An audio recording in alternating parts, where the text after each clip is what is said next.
E muito bem-vindos a mais um programa Francamente pela Rádio Difusora 810 e também pelo portal jj.com.br.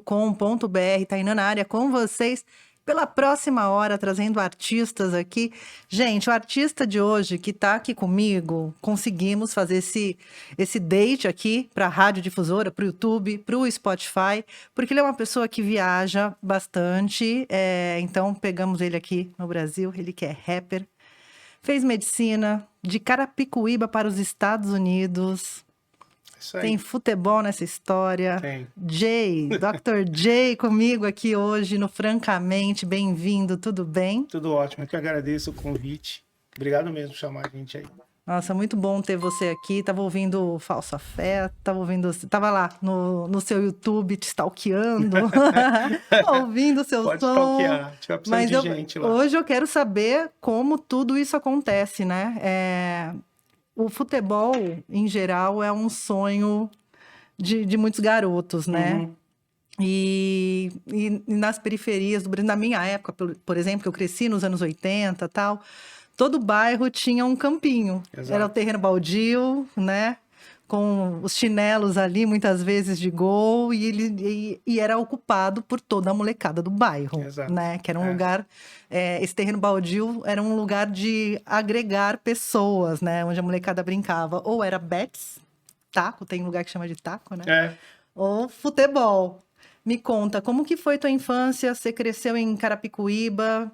A gente estava aqui fofocando, a família dele também é do interior, pé vermelho que nem eu, lá de Bauru, Os pés de Agudos. barro, lá de Bauru. Os pés de barro. Agudos, Me conta, nasceu, sua mãe te pariu, veio pro mundo. Então, eu nasci ali na Lapa, né? Eu sou ali da Lapa, nascido ali, e a gente, quando eu era muito novo, a gente morava ali no Jaguaré e a gente foi indo para trás, cada vez mais zona oeste.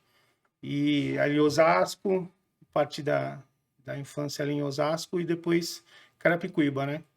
E assim, é isso que você falou, periferia, jogando bola na rua, jogando bola ali nos terrenos baldios, nos campinhos que tinha ali. Era um conjunto habitacional, né? Coab. Uhum. Coab 2 ali de Carapicuíba, ali perto do pessoal do Negritude ali também, que virou referência para Coab depois. E era isso, era a diversão que tinha, né? Era jogar futebol na rua.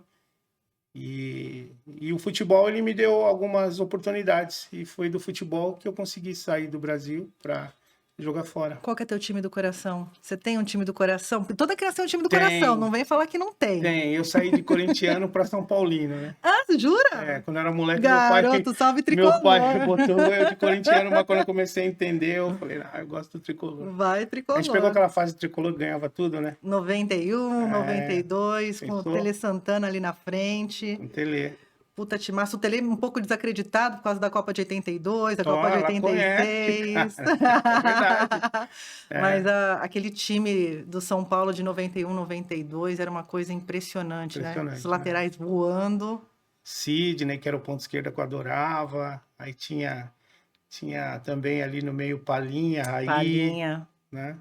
Raí, Palinha. O Zete, né? Que tinha sido meio que descartado do Palmeiras ali, por conta de uma lesão. Foi tratar no São Paulo, que era de ponta, né? Na época, a parte de recuperação do São Paulo. Ali na Coab o pessoal achava que eu era palmeirense, porque eu tinha uma camisa que eu tinha ganhado do Zete. Porque eu joguei na escolinhas de base, né? Desses clubes aí. Fiz teste no Palmeiras e acabei ganhando uma camisa uma vez do Zete. E eu usava, né? Acabaram me roubando algum palmeirense. Eles achavam que era palmeirense. Não, mas era o São Paulo, o time do coração. São Paulino. Na época era IBF TAM, né? IBF TAM. Eu devo ter até hoje o pôster que saiu no Estadão, sabe? Essas coisas. Tem o VHS gravado da época, assim. Foi uma garota que gostava bastante de futebol. Dá pra ver que você conhece. E acompanhava... Lembra até do patrocinador. Pessoas, tinha camisa, né? Daí, uma época, fiz carteirinha da Independente. Minha mãe queria me matar. Torcida organizada. Pessoa já vai jogar futebol, não. Vou lutar alguma coisa, porque eu agora quero ir pra torcida organizada. Legal. Que posição você jogava na época, Jay? Jogava no meio campo. Jogava ali meia esquerda, meia direita. E assim, né?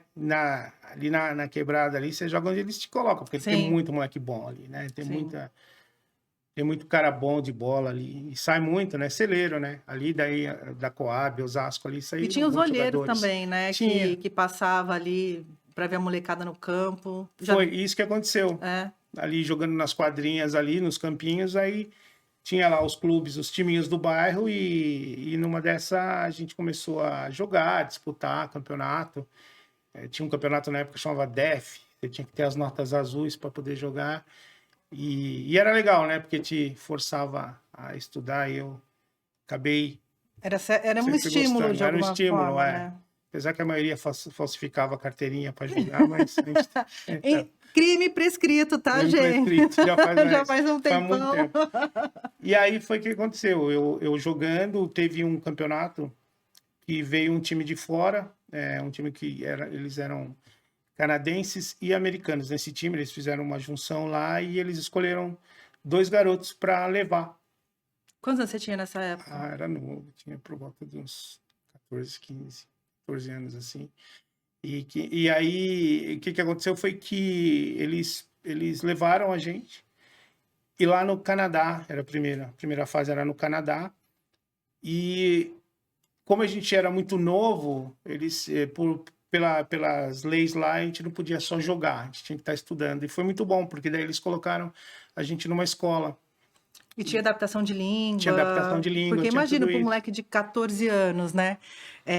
Tem uma fase que o nosso primeiro círculo social é nossa família, amplia a vizinhança, escola, né? E é bem nessa idade, assim, a partir dos 12, pelo menos na minha época, eu fui uma garota que cresci no sítio, então a referência na década de 80, 90 era outra, né? Mas é quando você começa a ter noção de mundo também, né? Do que você gosta de ouvir, dos lugares que você... das pessoas que você convive e tal. É quando você começa a aprender sobre o mundo mesmo, Exatamente. né? Pegar busão sozinho, Exato. né? É que assim, quando você é da periferia, você já é forçado a um amadurecimento Sim. mais rápido, né?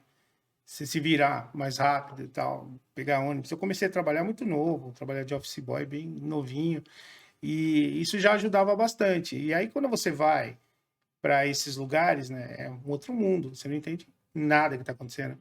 Mas eu tinha já alguns objetivos, assim, desde moleque, porque, assim, quando você via a situação muito difícil dentro de casa, sou uma família que, assim, a gente tinha uma infância bem precária, bastante, não faltava nada, a gente estava falando disso, hoje a Renata conheceu, a minha assessora conheceu lá a minha irmã, né, e a gente estava falando, não faltava nada, mas não era fácil morar num apartamento da Coab nós somos em 9 irmãos, Uau. né, então era bem complicado, né. Você é qual filho? Filho número? Mais novo. Você é o caçula, tá. E aí, isso era bem complicado, não faltava nada, mas assim, você era meio que forçado a buscar novos horizontes, novas possibilidades de você sair daquela situação de vida, né?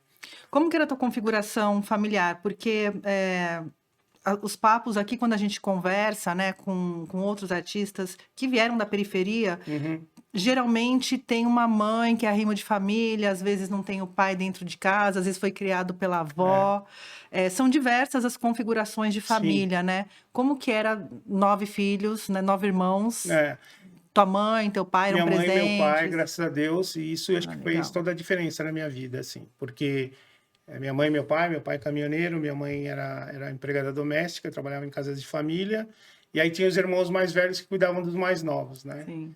E graças a Deus, assim, pelo meu pai ter tido uma vida bastante difícil também, ele acabou ficando órfão muito cedo, ele era muito firme na educação, né? Inclusive, se você pegar a maioria das minhas músicas, tem mensagens lá do meu pai, acho que é Febem, produto do meio, tem hora que ele fala, né? Que ele fala, né?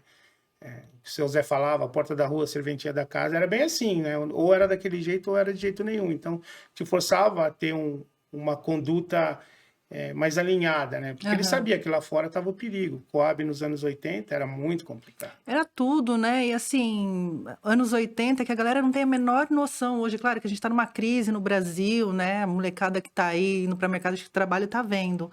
Mas anos 80 era uma loucura. A gente estava ali num período meio que final de uma ditadura, né? Sarney, aí a inflação a milhão. Eu lembro de pais de amigos que ganhavam em dólar e a gente achava que eles eram milionários, né? Porque o dinheiro não valia nada, né? Ficava mudando moeda, cruzado novo, cruzeiro, enfim, até chegar no real a gente passou por algumas mudanças de moeda, né? E realmente, essa questão do que o mundo tem para ofertar, né? Na era pré-internet, era tão deslumbrante quanto é hoje, né? Exato. E assim, era difícil, era difícil. Acho que era difícil para os pais conseguirem manterem os filhos sem desviar do caminho, porque Sim. ainda mais você vivendo na periferia, tendo acesso a coisas não tão boas ali na rua, né? Eu falo até para as pessoas, se Cidade de Deus que era igual.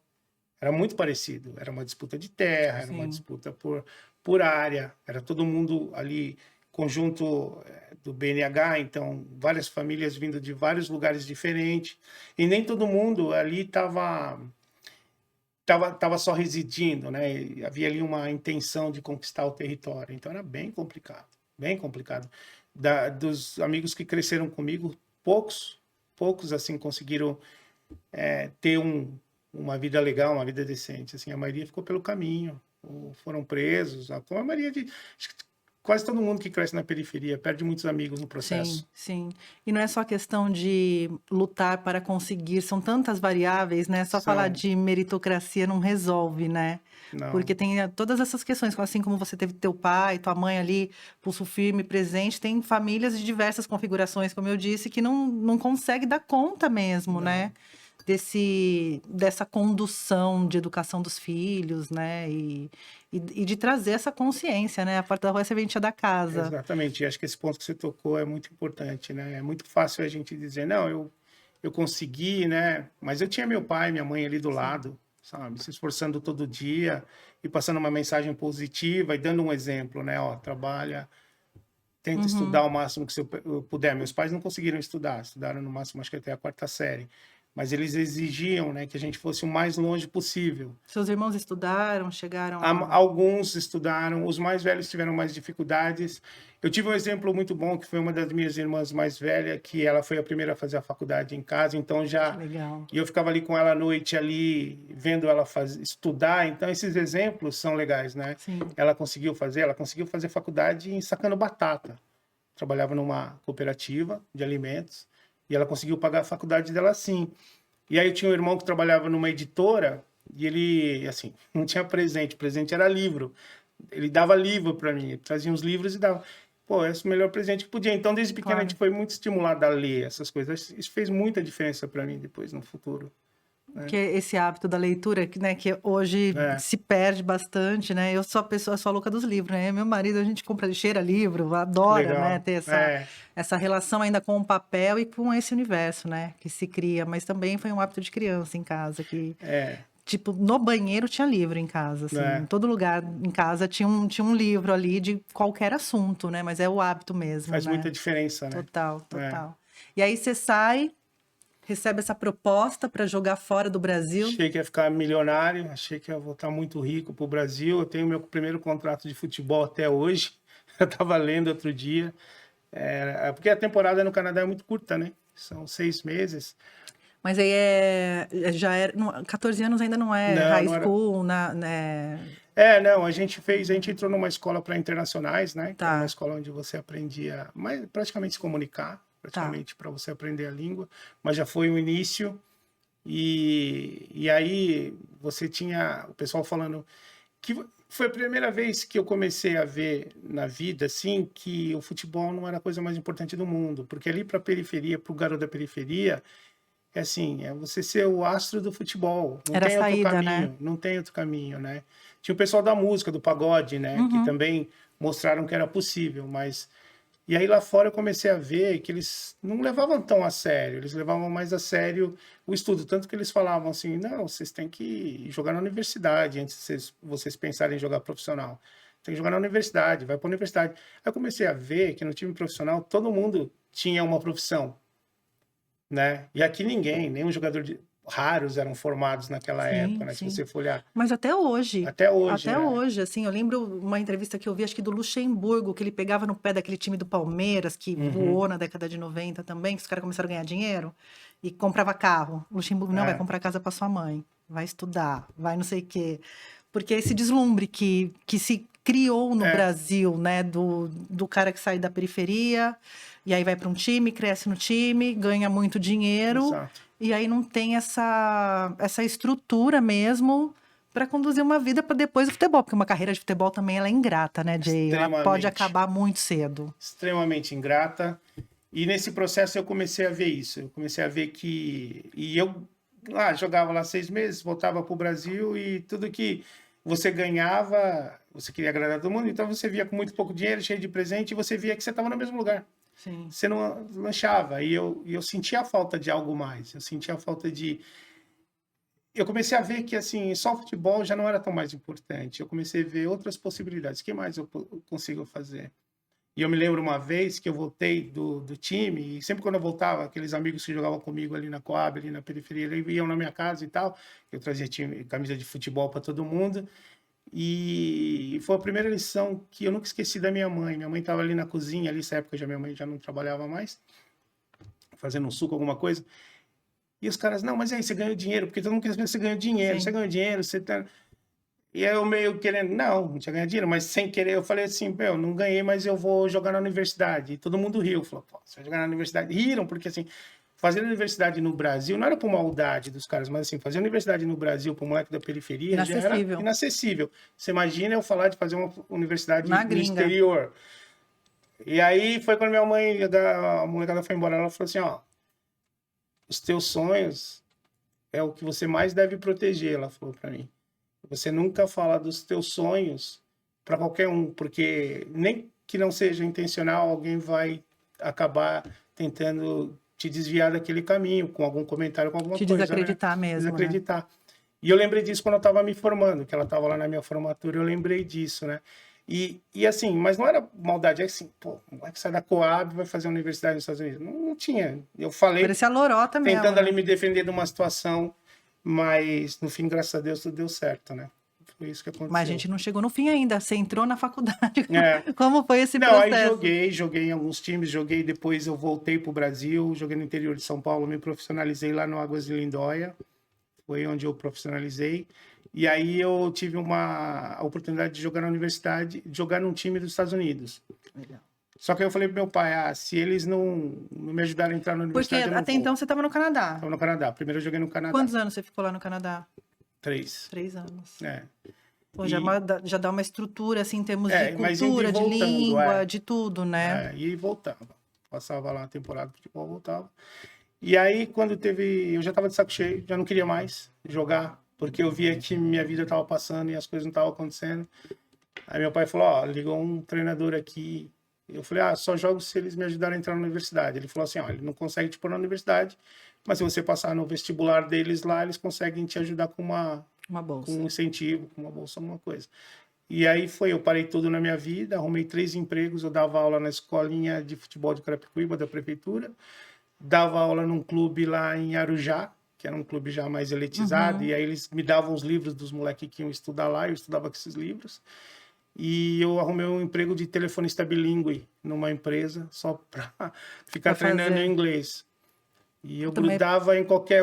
Renato Cara, mas foi genial, né? Porque você ficou perto das coisas que você precisava na época, né? Que era o futebol que tava ali e aí treinar a língua também, né? E eu não podia ver o Mormon, né? Eu não podia ver o Mormon, que eu grudava no Mormon, cara. Eu vi os caras passando de camisa branca com o negocinho preto, Elder, não sei o que, eu falava, colava nos caras e ia conversando em inglês com os caras. Quando chegava domingo de manhã, 7 horas da manhã, os caras batendo na minha porra. Seu amigo gringo tá aí. Só acordar pra atender os caras. Eu fazia isso pra tentar falar com os caras, sabe? Ia fazendo essas coisas. Perseguidor de Mormons pra entrar na universidade. Era um stalker, era um stalker de Mormons. E aí foi que deu certo. Mas, assim, foi uma coisa louca, porque quando eu prestei o vestibular deles, cara, era todas as matérias, só que em inglês. E eu prestei numa escola americana aqui em São Paulo. E foi... Você fez o vestibular aqui em São Paulo mesmo? Eu prestei o que eles chamam de SAT, né? Que é o SAT que você presta, seria o Enem dos caras, né?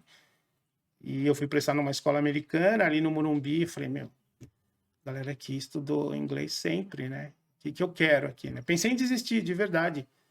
Eu cheguei atrasado, tomei chuva, todo molhado, vendo aquelas meninas chegar de chofer, eu falei, se liga, você não é pé de barro, esse lugar. Volta pra Coab. E aí eu falei, não, eu vou ficar. Deus tem um propósito, eu vou ficar. E deu certo. E aí passou. Passei. Para onde você foi? Eu passei em 3 universidades. Eu passei. Eu dei sorte. Eu tive 3 empregos, persegui mormons, tinha um emprego de telefonista bilíngue e dei sorte. Não vamos contar com a sorte nesse rolê, não, Jake. É Deus, é verdade, né? Sorte é Deus. É você, correndo. Eu acho que a gente é instrumento, para falar a verdade, sabe? Eu acho que quando você tem um sonho, que você corre atrás, acho que Deus manda ali os anjos dele para te acompanhar. E se você é justo, se você realmente tem um propósito, se você é verdadeiro no seu propósito, eu acho que não tem como dar errado.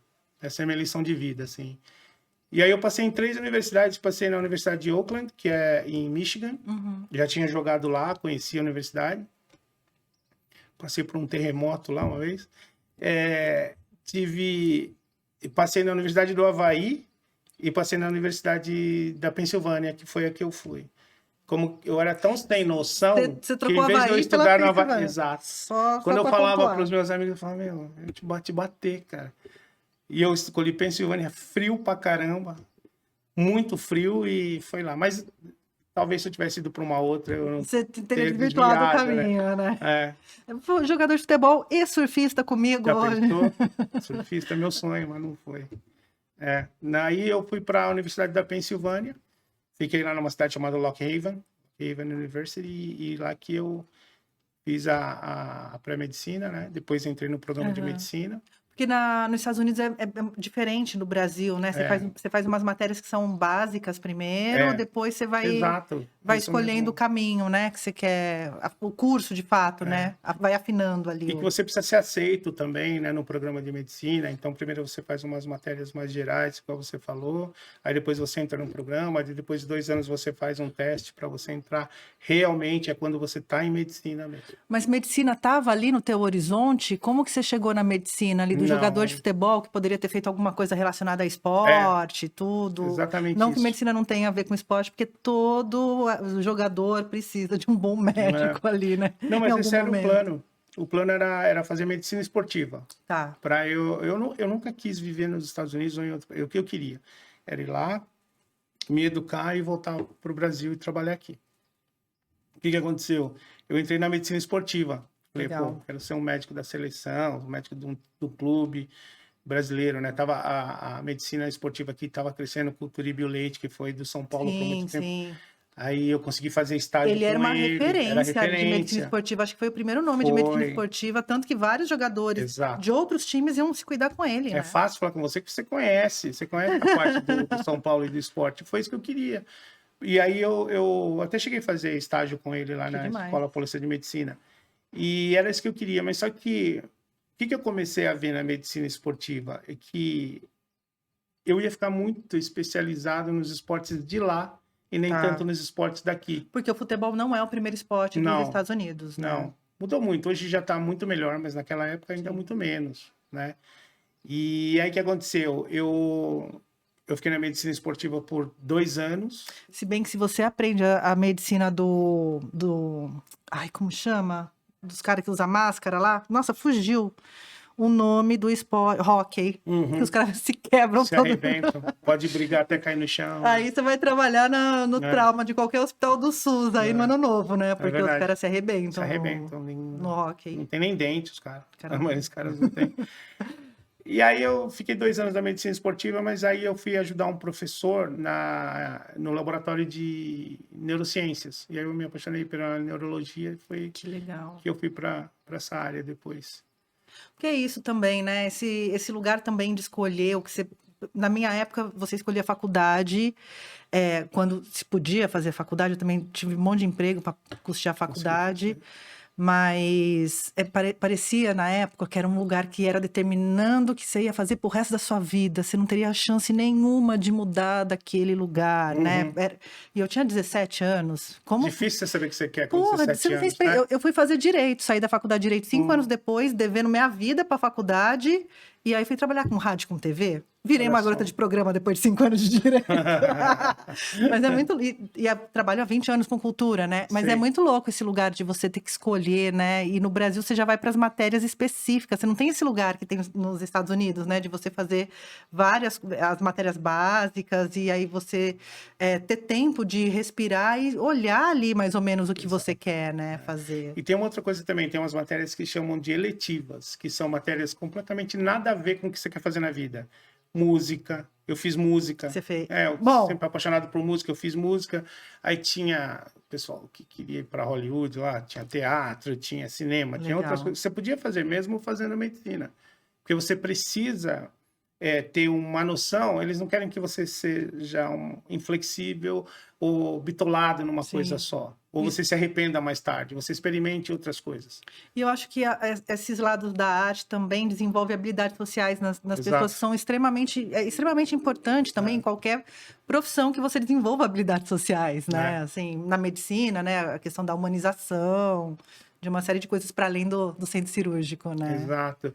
Você me fez lembrar de uma coisa que aconteceu, que, sem querer entrar numa parte não tão alegre do processo, mas eu perdi meu pai no segundo semestre de medicina.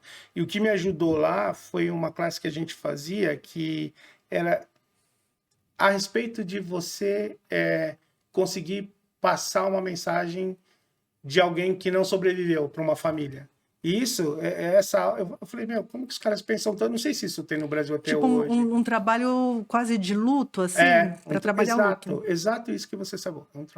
É algo para você trabalhar o luto, da aceitação, de todo o processo do luto. Era uma classe que fazia isso, porque você precisa dar foda. tanto essa mensagem para famílias que você precisa estar preparado para fazer isso. Isso dentro da medicina, Dentro da medicina. que é humanizar quem ficou, É exato o né? que você falou. É exatamente o que você falou. E aí você estava nessa aula, teu pai faleceu aqui no Isso Brasil. me ajudou muito, porque foi doido, né? Porque eu saí de casa, meu pai estava ótimo, e como eu jogava em outros estados, eu estava até naquela época você não tinha um celular, tô falando de 98. Você não carregava, Malemar tinha bip, né? Algumas pessoas tinham bip, mas não tinha essa coisa a de celular. comunicação com outro país era por carta, Sim. o telefone era muito caro. DDI era absurdo, né? DDI. Tava falando, para ligar para casa era uma vez por mês quando dava, porque era muito caro. E eles não conseguiram me avisar, porque eu estava jogando num outro estado. E quando eu voltei, que eles conseguiram me avisar, já fazia um tempo, já fazia acho que 3 dias que meu pai tinha falecido e já tinha sido enterrado. Você não tinha conseguido nem pensar em vir para velório, para nada. Foi o momento que eu pensei em deixar tudo, né? Desligar de tudo e voltar para casa. Não queria mais ficar lá, porque naquela idade era muito novo, tinha pouca maturidade para isso. Mas aí é onde a família entra, né? Os caras, não, fica aí, que aí você tá melhor, aqui só tem tristeza. Aí eu consegui me adiantar ali nos processos da universidade para voltar um pouco mais cedo no fim do ano. Mas foi um momento que eu pensei em largar. Isso aí tem uma história muito legal que aconteceu. Acho que eu não contei isso em lugar nenhum que eu fui. Quando meu pai faleceu, eu tive muita ajuda dos amigos e de alguns professores. Só ficou aquilo, né? Volta para casa, não volta. Uns falavam que eu tinha que voltar, outros falavam que eu tinha que ficar. Eu fiquei completamente confuso. Eu tirei um tempo, fiquei ali em casa, só sendo visitado, amparado pelos amigos. E eu lembro que eu parei de treinar nessa época. Eu não ia mais pro time de futebol, parei de jogar. E eu lembro uma vez, um dia eu acordei uma semana assim, falei, não, eu vou para a universidade, vou voltar. Fui. Algo ali me tirou e me botou no caminho. Teu pai falando, vai moleque, levanta. E era bem ele mesmo. Levanta daí que eu não te criei para isso. E nem depois que atravessou me deu cego, falando, não, vai. E eu fui. E eu cheguei lá na universidade, eu lembro que eu assisti as aulas, aí eu tô descendo, assim, eu vejo o estádio. Era uma quarta-feira, eu nem tinha me tocado, porque de quarta-feira a gente jogava em casa e de domingo a gente jogava fora. Eu não sei se você pegar um estádio de uma universidade lá, é o tamanho de um Morumbi, é uma coisa grande. É enorme. É um evento grande, esporte. Quando eu fui para Miami, lá. eu fui em alguns jogos universitários. Então você conhece. Aí tô vendo todo mundo. E tem torcida pra caramba, negócio banda, incrível. todo mundo subindo pro estádio. Eu falei, pô, tem jogo hoje, né? E a gente já tava para se classificar para a final do campeonato estadual. E aí eu resolvi jogar. E eu fui pro vestiário e no vestiário o time já estava se aquecendo no gramado, e eu entrei no vestiário e meu uniforme estava ali. E eu jogava com o nome do meu pai. Eu sempre joguei, não jogava com o meu nome, eu jogava com o meu sobrenome, Fernandes, nome Aham. dele, né? Na minha camisa. E o auxiliar técnico tinha deixado o meu uniforme preparado ali para mim, nem sabia quando eu ia voltar. E eu achei que aquilo foi um puto estímulo. E eu entrei, me troquei e subi. Quando eu subi, o estádio inteiro, assim, surpreso de me ver. E eu lembro que nesse dia, até o treinador ele não me colocou para jogar no começo, porque ele estava preocupado com o meu estado emocional. Mas acho que foi um dos mais emocionantes da minha vida, porque quando eu entrei, eu vi as pessoas chorando no estádio. Para você ver, as pessoas falam com os americanos, eles estão extremamente frios. Não é Sim. isso. É É diferente a diferente, é manifestação. apenas diferente. E você vê que... Engraçado que eu não sabia que tanta gente sabia do processo que eu estava passando. E sabiam, né? E aí você vê... E tem uma coisa muito interessante na universidade, que depois que eu me formei, eu ainda voltei lá por anos para dar palestra. Eu não, depois, quando... Um tempo atrás, um pouco antes da pandemia, eu já tinha parado de dar palestra lá, porque eles sempre chamam ex-alunos para... Uhum. Você nunca... Eles falam que você nunca deixa a universidade, você nunca deixa de ser um membro da universidade. Até Sim. hoje eu recebo convites para voltar É lá. como se você devolvesse um É, pouco para a exato, universidade o que a universidade te trouxe, né? exato. Então, isso é muito legal, porque eles te acolhem. Uma vez que eles te acolheram, você nunca deixa de ser um deles. Isso é bem legal. Vira Muito um time bacana. mesmo, um clube, né? É. E aí, esse dia você vestiu o uniforme, você foi pro banco? Fui pro branco, fiquei lá sentado, lá, esperando para jogar. Tava muito nervoso, mas eu entrei no final e eu lembro que aconteceu um lance muito engraçado, porque... Engraçado não, muito traumático. Eu tive a oportunidade, eu queria muito fazer um gol pro meu pai, queria muito fazer um gol pro meu pai. E eu lembro que eu recebi um lançamento que eu fiquei, você que entende de futebol, então vai ser fácil explicar. Eu fiquei, A eu responsa. fiquei muito fácil de fazer o gol. Eu falei assim, é só entrar e tocar na saída do goleiro. Eu lembro que, de repente, eu acordo, eu só vejo os médicos entrando no campo para me tirar. E eu lembro que eles me seguravam pelo braço e eu puxava meu braço procurando a bola para bater a falta, Uhum. porque eu sofri uma falta. E eles, não, você tem que sair. E Você apagou na falta? eu procurando a bola, irritado com eles. Aí quando eu olho para arquibancada, eu vejo as pessoas assim, desesperadas, chorando. Eu passei a mão no rosto, meu rosto estava cheio de terra, esfolado. Você tomou o quê? Tomou um carrinho Tomei ali? um caminho por trás. Eles disseram que eu caí, fui batendo no rosto. Eu tive o que eles chamam de concussão. Eu tive uma Tá. concussão e quando você tem uma concussão, você perde alguns segundos desacordado. Eu fiquei desacordado, eu não sabia. Eu achei que dava Eu para tava continuar continuando o lance, jogando. tô aqui, ó. E lá, assim, quando você sofre uma concussão, você não pode continuar. Se você sofre duas, você tem que parar aquele campeonato. Se você sofre três, você Tá tem que fora. desistir da carreira de atleta. É o que eles falam. Tem até um filme muito interessante Porque sobre ele isso. traz problemas neurológicos, né? Assim como o boxe também traz, né? Exatamente. E Você isso pode você acarretar pode ter demência mais demência. tarde, uma Tem série de uma problemas. doença de boxeador, né? Tem um filme muito legal que fala sobre isso. Um cara que investigou isso na Liga Americana de Futebol. E o futebol me trouxe muitas coisas legais lá. Eu tenho uma história que eu vou te contar, que é incrível. Para você ver que nos Estados Unidos tem uma coisa que é legal, que as possibilidades são infinitas. Eu sempre treinava depois do meu horário, porque eu tinha uma regra para o futebol, para o esporte, para tudo que eu fazia na vida, porque eu sabia que eu estava lidando com pessoas que tinham uma preparação um pouco maior que a minha, porque eles estavam no ambiente deles. Você vem aquele moleque que desceu no Morumbi depois de tomar chuva, que tinha que provar mais, tinha que provar mais, né? Eu tenho o direito mesmo de estar aqui. Você questionava esse lugar? Completamente. Eu posso estar aqui, esse aqui é meu lugar, eu tenho que provar o dobro do que as pessoas, né? Exato. E meu pai falava uma frase que era assim: não esmorecer para não desmerecer. Eu odiava essa frase.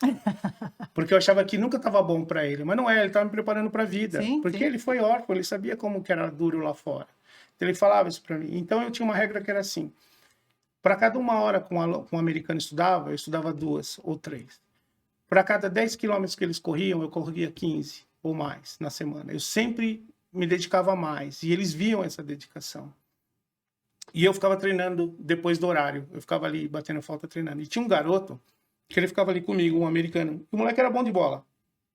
Canhoto e tal. E eu ficava ensinando ele a chutar. E eu falei assim pra ele assim, ó, eu nunca mais dou um conselho profissional pra ninguém. Eu aprendi nisso. Eu falei assim, ó, quando você for pra universidade, joga o futebol nosso, soccer. Não vai jogar futebol americano. Você é muito bom, você vai chegar na universidade, você vai chegar na seleção americana de futebol, de soccer. Falava pra ele. O tempo passou, eu me formei, eu já estava já iniciando minha carreira, já estava morando num outro estado. Isso foi em 2007, eu estou dirigindo para casa, um amigo meu me liga e fala assim, você está assistindo o Super Bowl? Que é a A final do liga? campeonato americano, Aham. né? De futebol americano. Eu falei, não, tô dirigindo para casa. Então chega lá, liga a televisão, que o seu garoto está lá. Eu Ai, falei, que cara, tô garoto? arrepiada, Eu pô. falei, que garoto? Ele falou, vai lá. Aí eu liguei a televisão. Aquele moleque que eu ensinei a chutar, ele Foi... venceu o Super Bowl, ele era o kicker, o nome dele depois você pesquisa, chama Robbie Gould. Ele foi o kicker do Chicago Bears, que venceu o Super Bowl de 2007. Até hoje ele é considerado o melhor chutador da Liga de Futebol Americano. E eu ensinei esse moleque a chutar. Caralho, Eu tenho isso no meu mano! currículo. Até hoje ele é meu amigo no Facebook. Já parou de jogar, né? Já Aham. parou. E Mas esse moleque ele vai pegando a bola lá para mim chutou chutar. no soccer e foi É, campeão então no por isso que eu futebol não dou americano. conselho profissional para ninguém, porque ele entrava, dava um chute, ganhava $1 milhão. Eu nunca fiz $1 milhão no futebol. Ainda estou buscando meu $1 milhão no Gente, futebol. ô, cadê os 10% aqui Pois é, do coach, pois é. Ele, do ele, treinador? ele Que realmente se demais, tornou né? esse moleque. Olha que louco, né? Quando você atravessa. A gente sabe as pessoas que nos atravessaram a vida e nos colocaram num caminho ou no outro, né? Mas a gente raramente tem a noção de quando a gente atravessa a vida das pessoas, né? É, Seja no esporte, na música, né? é. Esse lugar, o nosso lugar na vida da outra pessoa, né? Talvez se não fosse você ali incentivando o moleque a chutar, É, talvez ele não teria se dedicado, enfim. então, é que é aquele negócio, né? Eu acho que, assim, as oportunidades, elas vêm pra gente, mas você tem uma missão de espalhar aquilo, né? Sim. Não é só para você, né? Você tem que continuar no caminho, né? E é isso que eu tento passar na música. Apesar de eu ter saído da Coab, de eu ter saído ali da periferia, na verdade, ela é muito viva dentro de mim Sim. ainda. Eu corto meu cabelo no mesmo lugar que eu cortava reco, que você lembra desse corte Sim, reco? o corte quando você vai pro exército lá, Que meu o pai, requinho. com 9 anos, ele mandava cortar reco porque demorava 3 meses para crescer, Sim, né? Não tinha que dinheiro era mais barato, quando né? dava cortar daquele jeito. Eu corto meu cabelo no mesmo lugar na Coab, desde que eu Até cortava hoje. naquela época. Eu visito os mesmos lugares, eu vou lá no prédio onde eu morava. Então, assim, e isso não é assim, você. Não é É um porque. mérito seu, é tua Não, verdade, é né? porque aquilo é parte sua, né? Sim. E não seria eu se não fosse dessa maneira. Uma Uhum. coisa que eu sempre tentei fazer, eu vivi quase 23 anos lá, minha vida adulta quase toda foi lá. Caralho, é bastante tempo, hein? Uma coisa que eu sempre quis manter foi a minha língua, falar O português. normalmente o português, não Tá ter vendo, essas Supla? Tá questões vendo, disso. Supla? Encontrei com o Supo outro dia, não sei, tem lá, eu encontrei com ele outro dia e quase falei para ele, mas eu morei 23 anos nos Mas Estados já é um Unidos, cara. Eu não. personagem, né? É um Ele personagem. O sabe. E é Papito um cara bacana pra caramba, né? já virou, é um Encontrei com gentleman. ele eu fui num show que ele estava apresentando ali em Osasco, ali, aí a gente Aham. tirou uma foto junto. E, e Mas você ele sempre fez uma teve, coisa parecida, ele jogou futebol lá também, jogou, né? uma Jogou época nas ligas lá. Nas lutou ligas. boxe também. É, Ele falou que lutou boxe uma época, porque o pai também tinha essa onda do boxe, né? Peso ele leve, trabalhou uma em coisa. construção lá, ele Com também a, ralou com a lá. bola, né? É, Derrubando naquele tratorzinho que tem aquela bola de demolição, demolição. ele tem história lá também. É. Diferentes estruturas, vamos combinar, né? Porque o Supla Mas também não saiu da Coab, né? é, Mas é diferente quando você assume uma vida sem o teu lastro nos Estados Unidos para correr atrás do seu, como o Supla fez, né? De não depender é, da grana da família. E você que foi lutar pelo teu espaço contra todas as adversidades, enfrentando as estruturas culturais, econômicas, as emocionais, né? Quando você conta a história do seu Fernandes, é. né? Quando você para o futebol? Quando você estava lá, jogando futebol, liga universitária, medicina Uhum, esportiva, muda para neuro, ficou é, apaixonado. foi. Quando que a medicina, no teu caso aí, fica maior que o futebol? teve esse momento de Teve, você sim. ter que optar, porque faculdades ligadas à área de saúde, qualquer faculdade, né? Quando você entra no mercado de trabalho, aquilo te consome, É, né? Você começou a atuação profissional nos Estados Unidos. foi. O que que acontece, Tainá? É assim, eu não podia me dar o luxo de não seguir aquilo, porque eu não tinha nem Não tem chance de errar, não né? tinha, era aquela oportunidade, entendeu? E o futebol, ele foi perdendo um pouco por causa das lesões também. Sim. No meu último campeonato, eu já não conseguia treinar e jogar, eu só jogava porque estava com o joelho muito debilitado, precisava de cirurgia. Me E falaram, isso não tem idade, né? Para acontecer não, uma lesão grave que te tira de campo, é não. qualquer idade, né? E lá o futebol, como todos os esportes que eles praticam, é muito violento. Sim. É muito físico, porque lá eles têm a premissa que assim, primeiro você é atleta, depois você escolhe sua modalidade, né? Para você ver, e assim, todo ano eu tinha que provar que eu merecia estar no time, não era assim. Todo ano passava por uma coisa, passava pela pré-temporada, e depois você tinha uma coisa que eles chamavam de Semana do Inferno, a Hell Week, que você era treinado por fuzileiros navais. Puta. Então você passava um ano de treinamento com fuzileiros navais e não era para você se preparar fisicamente, era para você se preparar psicologicamente. Que eles falavam, se você consegue atravessar essa semana com o seu time, você é capaz de ir para a guerra com o seu time, porque vocês estão tão conectados psicologicamente, emocionalmente, que vocês vão dar vida um por outro. Essa é a mentalidade deles, é muito legal isso. Legal, legal. Então tinha vez, e eu já vou responder sua pergunta da medicina, que era assim, na Semana do Inferno, você chegava no centro de treinamento, você sabe quando era a semana mais quente, eles escolhiam a semana mais quente, e você via até aquele mormaço assim, parece que tá, você só via os cones, as ambulâncias e os militares. Apocalipse Now para treinar futebol. E é assim, cara, você na fila, tem o que eles chamam de walk-ons, que é os caras que vêm tentar roubar sua bolsa.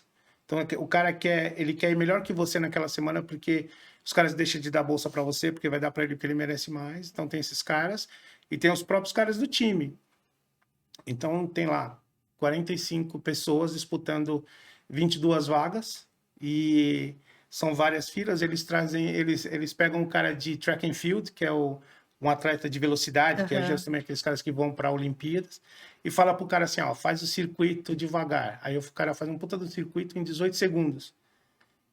E se um da sua fila não fizer em 18 segundos, toda a fila tem que repetir. Então você imagina, os caras te chutando na fila, te cuspindo, pedindo para você sai fora, porque você vai fazer eu repetir isso, não sei o quê.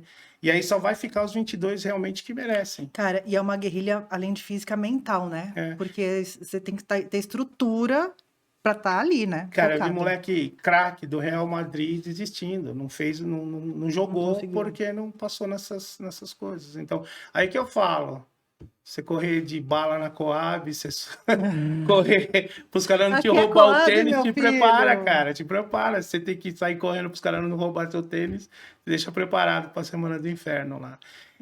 E aí que aconteceu? Por causa das lesões, que é muito puxado a parte física, por causa das lesões, já no último ano eu já não conseguia jogar e treinar, então eu só joguei o campeonato treinando muito pouco, passava a semana no departamento médico. E eu comecei a ver que eu não tinha muito mais tempo no futebol. Você estava com que idade aí? Já estava 27, mais ou menos, 26, mais ou menos, 26 para 27. E aí, porque na universidade a gente tem com 21, né? E aí eu comecei a ver que eu não... Eu tinha até uma oportunidade de jogar MLS, que é a liga depois que ficou grande, mas naquela época a MLS pagava o mesmo para o treinador, para o jogador, para todo mundo do time, então era uma coisa que, assim, hoje não, hoje já é bem grande, bem forte, jogadores internacionais, mas aquilo era o início da MLS. E aí eu falei, não, eu preciso tentar uma residência num hospital. Nesse momento do futebol na tua vida, em nenhum momento você cogitou vir para o Brasil, passando por todos esses desafios dessa Semana do Inferno e tal, falar, agora eu vou jogar no Tricolor. Agora eu vou... já não tinha condições, né? Porque uma que aqui, para você jogar, você tem que começar cedo, né? E eles não me conheciam. Tem uma matéria minha num jornal que fala o que eu vou ser quando crescer, que foi justamente quando eu desisti de jogar futebol para jogar no universitário, né? Porque aqui os moleques eles começam muito cedo, né? E, Eu lembro assim, que tinha até uma época campeonato Dente de Leite, sim, que os olheiros iam. Não sei nem se rola ainda esses tem, campeonatos, né? tem sim. E assim, você começa ali nas escolinhas dos clubes, você é aceito para jogar no clube. Então tem uma sequência toda. A base aqui é muito forte, é muito importante a base aqui.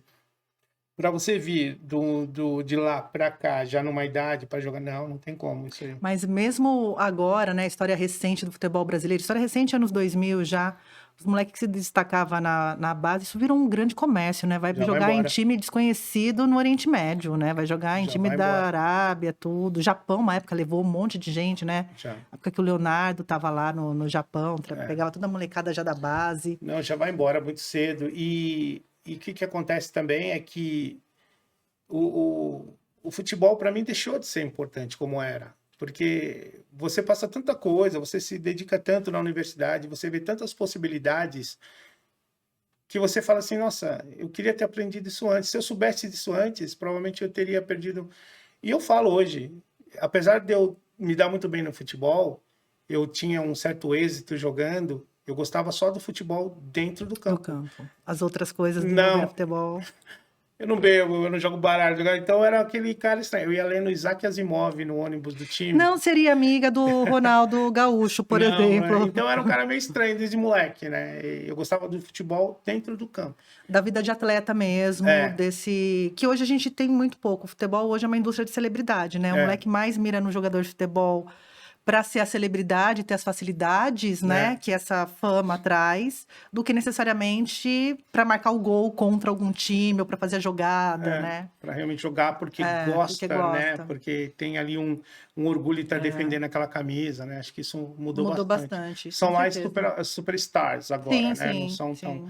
E a grana envolvida é outra também, muito, né? Você vê o que o Neymar ganha dentro de campo e o que ele ganha com público, internet. Então, é outro movimento. E desvia os esporte, objetivos, né? Sim, que vai sofrer tanto, receber tanta crítica, sendo que ele pode fazer e ganhar muito mais. Ganhar muito mais. É mais sobre dinheiro do que sobre ser atleta, né? E isso que é legal de lá, porque eles falavam, não, legal que você joga futebol, mas não é igual aqui. Você fala, pô, o cara é jogador de futebol, todo mundo é um deus. Lá não. Inclusive, esse cara que eu tava falando que jogou a NFL...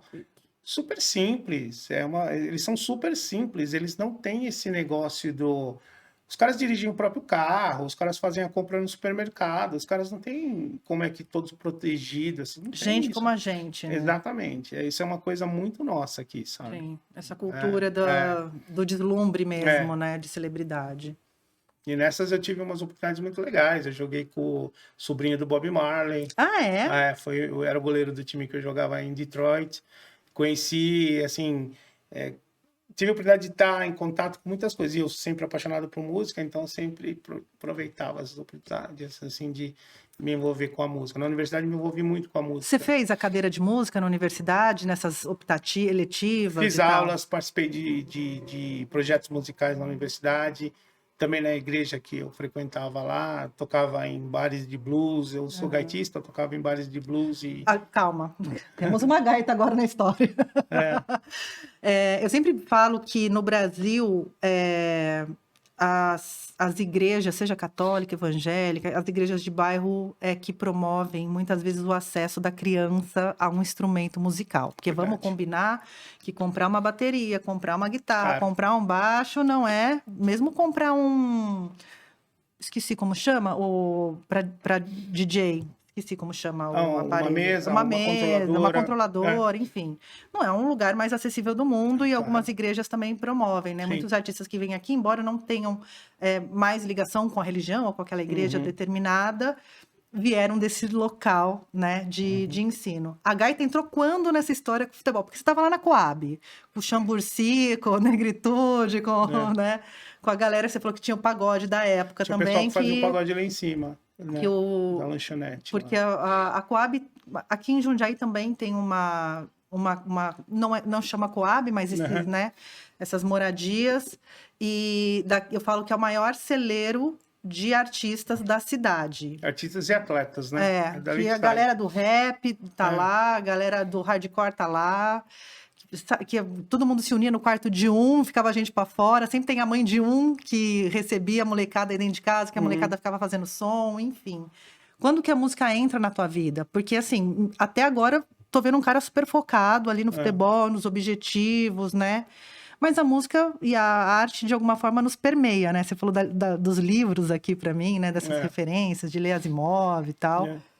Quando que a gaita entrou na tua vida, no meio disso tudo? Desde sempre. A gente estava falando de Bauru, meu avô lá de Bauru, ele era multi-instrumentista, tocava violão, Legal. Já sanfona, tinha tudo. gente na tua vida.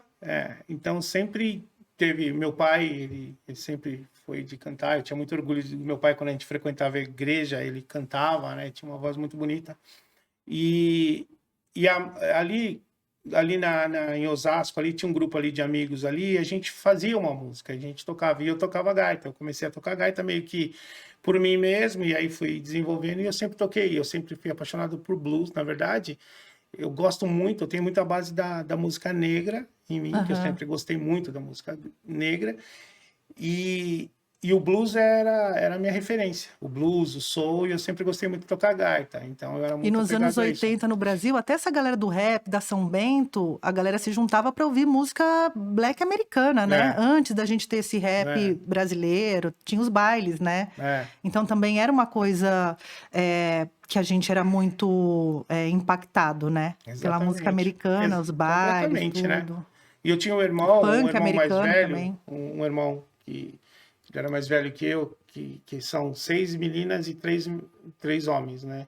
E esse meu irmão do meio, ele era o craque do futebol na família. Ele realmente era o talento do futebol.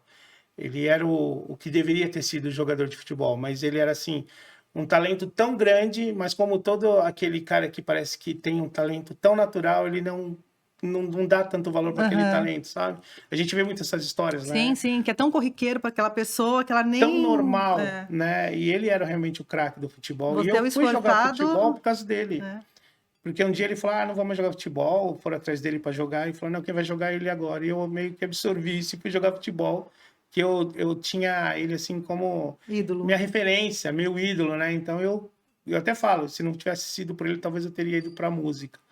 Porque eu sempre fui muito apegado, eu gostei muito de música, era fã do Elvis. Semana Elvis Presley eu não ia pra escola, eu ficava... Já foi ver o filme? Saiu um filme agora, tá saindo agora, né? Um filme novo dele.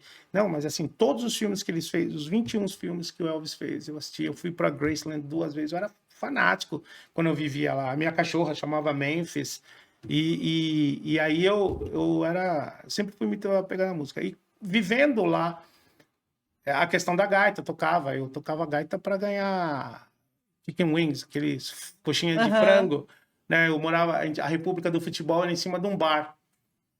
E aí o dono do bar era o dono da casa que a gente morava. Então, quando eu tocava aquela música do Lynyrd Skynyrd, Sweet Home Alabama, era a minha deixa para eu descer, tocar uns 3, 4 blues, aí depois eles mandavam os pratos de chicken wing. Então os caras falavam, pô, Jay, desce lá, toca lá. Pra garantir a janta. Cansado de ter jogado, os caras, pô, desce lá para tocar.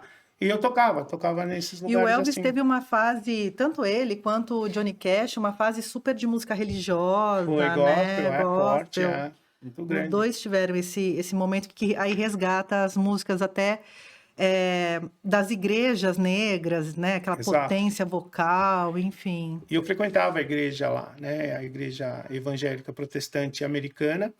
É a que tem a cantoria, que tem E dali saem os talentos. E eu cantava no coral gospel da universidade. A cantoria que eu quis dizer é coral, tá, gente? Aqui foge umas palavras aqui. Porque tem igrejas que tem coral, tem igrejas que não, né? Então... E a universidade tinha o coral gospel, e era todos eles da igreja.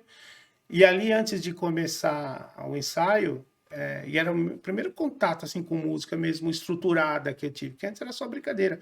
Participava de alguns festivaizinhos ali em Osasco, ali, entre um campeonato e outro, me envolvia com o pessoal da música ali que a gente tinha. A música do dia a dia, rolava música no dia a dia na tua casa? Rádio ligado? Porque eu lembro que minha mãe ficava o dia acordava, ligava o rádio, e aí a gente recebia tudo que vinha de uma rádio FM ou de uma rádio AM, na época, lá em Bauru. Exato. É que esse meu irmão, que eu estava falando para você, que eu comecei a falar dele, que era o talento no futebol, ele frequentava muito esses bailes blacks. Cobrazeixos em Osasco, Floresta, Atlético, que eles eram clubes também que tinham futebol e tinham os bailes que tocavam aqui, Chic Show, todas essas coisas tocarem lá. E eu acompanhava ele, eu queria ir, não podia ir porque era pouca idade. Quando tinha matinê, eu ia. Lembra da matinê que é a Sim, molecada? sim. E foi ali que eu comecei a entender mesmo da música e gostar muito de música. Foi o meu início de gostar muito de música, né? E lá nos Estados Unidos, entre o futebol e a faculdade, quando tinha um evento, alguma coisa me envolvia. E eu fui me envolvendo bastante. E aí que eu falei para você, eu peguei toda essa cena aí do desenvolvimento do rap lá. Porque você estava nos Estados Unidos, estava acontecendo uma cena do rap aqui nos anos 80, mas era uma coisa mais de rua. É, Quem lançava era Zimbábue, Chic Show, tinha umas coisas daqui acontecendo, né? No Brasil, Taíde ali como uma grande alavanca, sim. mas na época, até início dos anos 90, Racionais, RZO, eles não tinham tanta projeção midiática como veio a ter no final dos anos 90, talvez, né?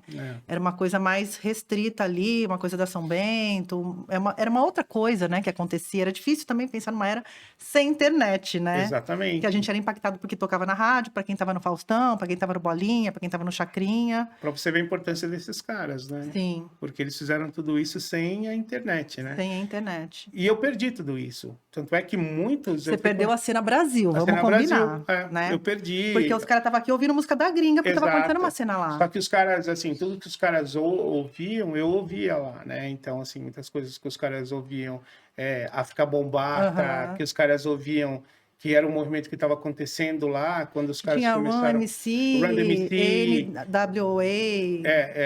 NWA, que é do Dr. Dre, do Ice Cube, que aconteceu lá em Compton, na Califórnia. Então eu estava seguindo isso lá e estava acontecendo esse movimento aqui. Aqui o que eu peguei um pouco de moleque foi o negócio do break, que os caras iam lá para São Bento dançar break, e aí o break invadiu, né?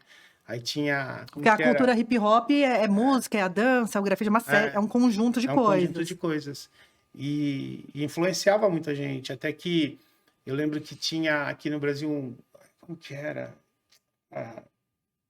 Esqueci, era uma banda que era bem legal, que eles eram de break, eles cantavam Mais Que Linda Estás, como que era o nome? Black Junior. Black Junior. Tinha o Black Junior, que eles eram uma versão nacional do New Edition, que era lá nos Estados Unidos, que tinha o Bobby Brown, que depois casou com a Whitney Houston. O Bobby Brown, Acho que foi o primeiro marido da Whitney, não foi o Bobby Brown?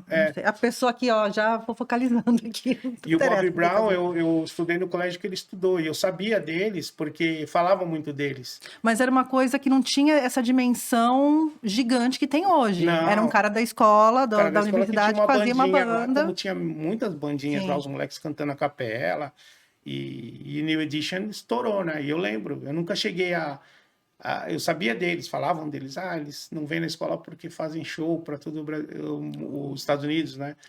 E era em Boston isso. E ele já estava ficando conhecido já. E como que foi viver essa cena lá, beber dessa cultura lá na fonte, né? Porque uma coisa é você pesquisar referências, como uma galera do trap ou do rap, novo rap, tá buscando referências ali nos anos 80, anos 90, que você vai destrinchando Racionais, e aí uma hora você chega num Tim Maia no Brasil, né? O próprio Khalid J falou, virei DJ quando eu vi um mix de uma música do Tim Maia num baile. E o Tim Maia teve uma época muito de música black também, né? Tanto que ele viveu lá, ele gravou, acho que lá, chegou a gravar lá. Mas como que foi para você beber dessa fonte, assim? Porque o rap nacional, ele veio num lastro muito grande de protesto, de realidade. Eu sempre falo que Sobreviver no Inferno foi um disco que mudou a história do Brasil mesmo, assim. Midiaticamente, não só midiaticamente, mas muitas histórias teriam sido, de repente, apagadas dos livros da nossa história se não fosse o Racionais naquele momento registrando.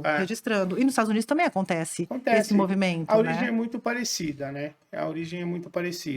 E só que eu já vinha de uma pesquisa até um pouco anterior, que era coisa do blues, então eu acompanhei toda aquela questão do blues, do lamento, dos colhedores de algodão nas fazendas, que o blues era o canto de lamento, então eu ouvia muito Robert Johnson, eu ouvia muito Johnny Winter, eu ouvia muito esses caras. O Robert Johnson é a fonte de tudo ali, né? Que é o cara que falam que fez o pacto lá. A partir dali, todo mundo com 27 anos, né?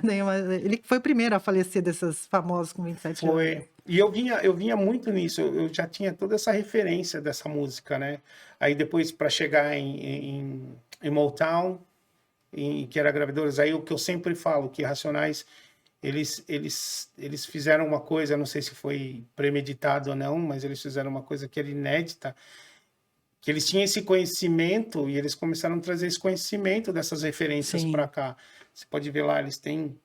Mas era o que rolava samplear na época também, né? Era o que dava para você samplear para... É claro, hoje é muito mais fácil pesquisar música, né? Antigamente era Então, no imagina. vinilzão, né? Porque, sabe que eu atribuo isso? Atribuo isso até questões familiares, que talvez pessoas nas famílias deles já tocavam isso dentro de Sim, casa, sim. tipo Jorge Jorge Ben, Ben. já traziam essas coisas dentro de casa e eles já desde moleque ali ouvindo e depois indo buscar um James Brown, indo buscar um Bob Womack, e daí eles começaram a usar isso na música como referência, até como influência que eles Porque eram os tiveram, né? discos que tinham no baile, né? Que tocavam, as músicas que tocavam no baile, eram as músicas que tinham acesso para samplear, né? Para Exato. fazer para fazer a mix ali, né?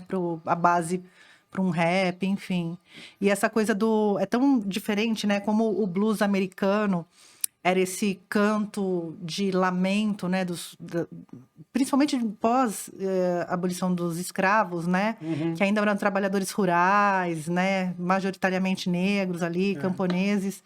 Como esse movimento nos Estados Unidos foi diferente desse movimento no Brasil, né? Aqui a cultura negra, por um momento, ela foi muito calada, né?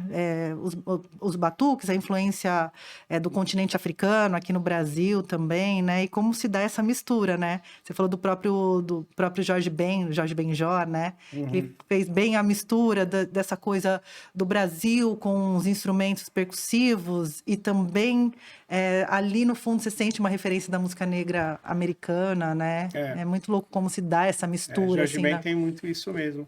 Mas eu falo, e eu falei isso no podcast do Fábio Rogério, Fábio Rogério, cadê você? e eu estava falando para ele, falei, olha, eu acho uma coisa muito interessante e acho muito parecido. Se você pegar a música raiz americana e você pegar a música raiz brasileira, eles só foram para vertentes diferentes. Aqui o samba de raiz, lá o blues de raiz, mas a origem era muito semelhante, que foram os escravos que foram tirados das suas origens, foram para esses países e se você pegar o samba lá de raiz, ele tinha um lamento muito forte. Sim, sim. E essa música O próprio que eu Cartola, gosto, né? História Cartola, mais recente. Blackout, né? Sim.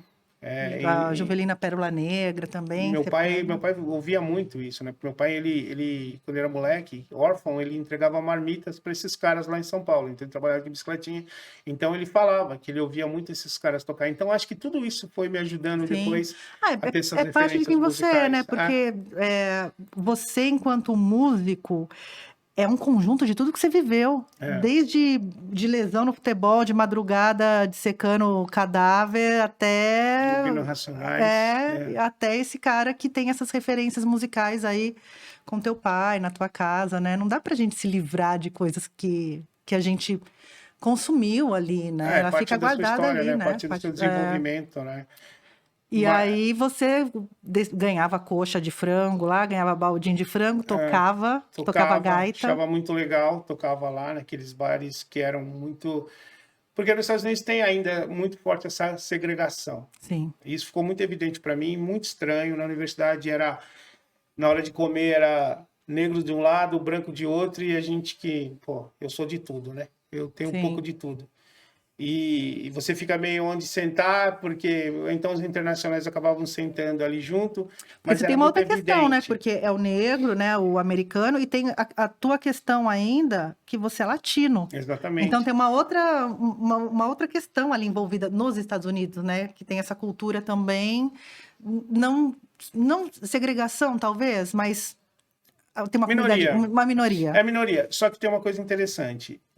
Nós não somos considerados latinos. Eu sei, porque brasileiro não se considera latino. A gente não se considera. Os latinos não nos consideram latinos. Mas porque a gente não considerou primeiro, só que a gente não fala espanhol.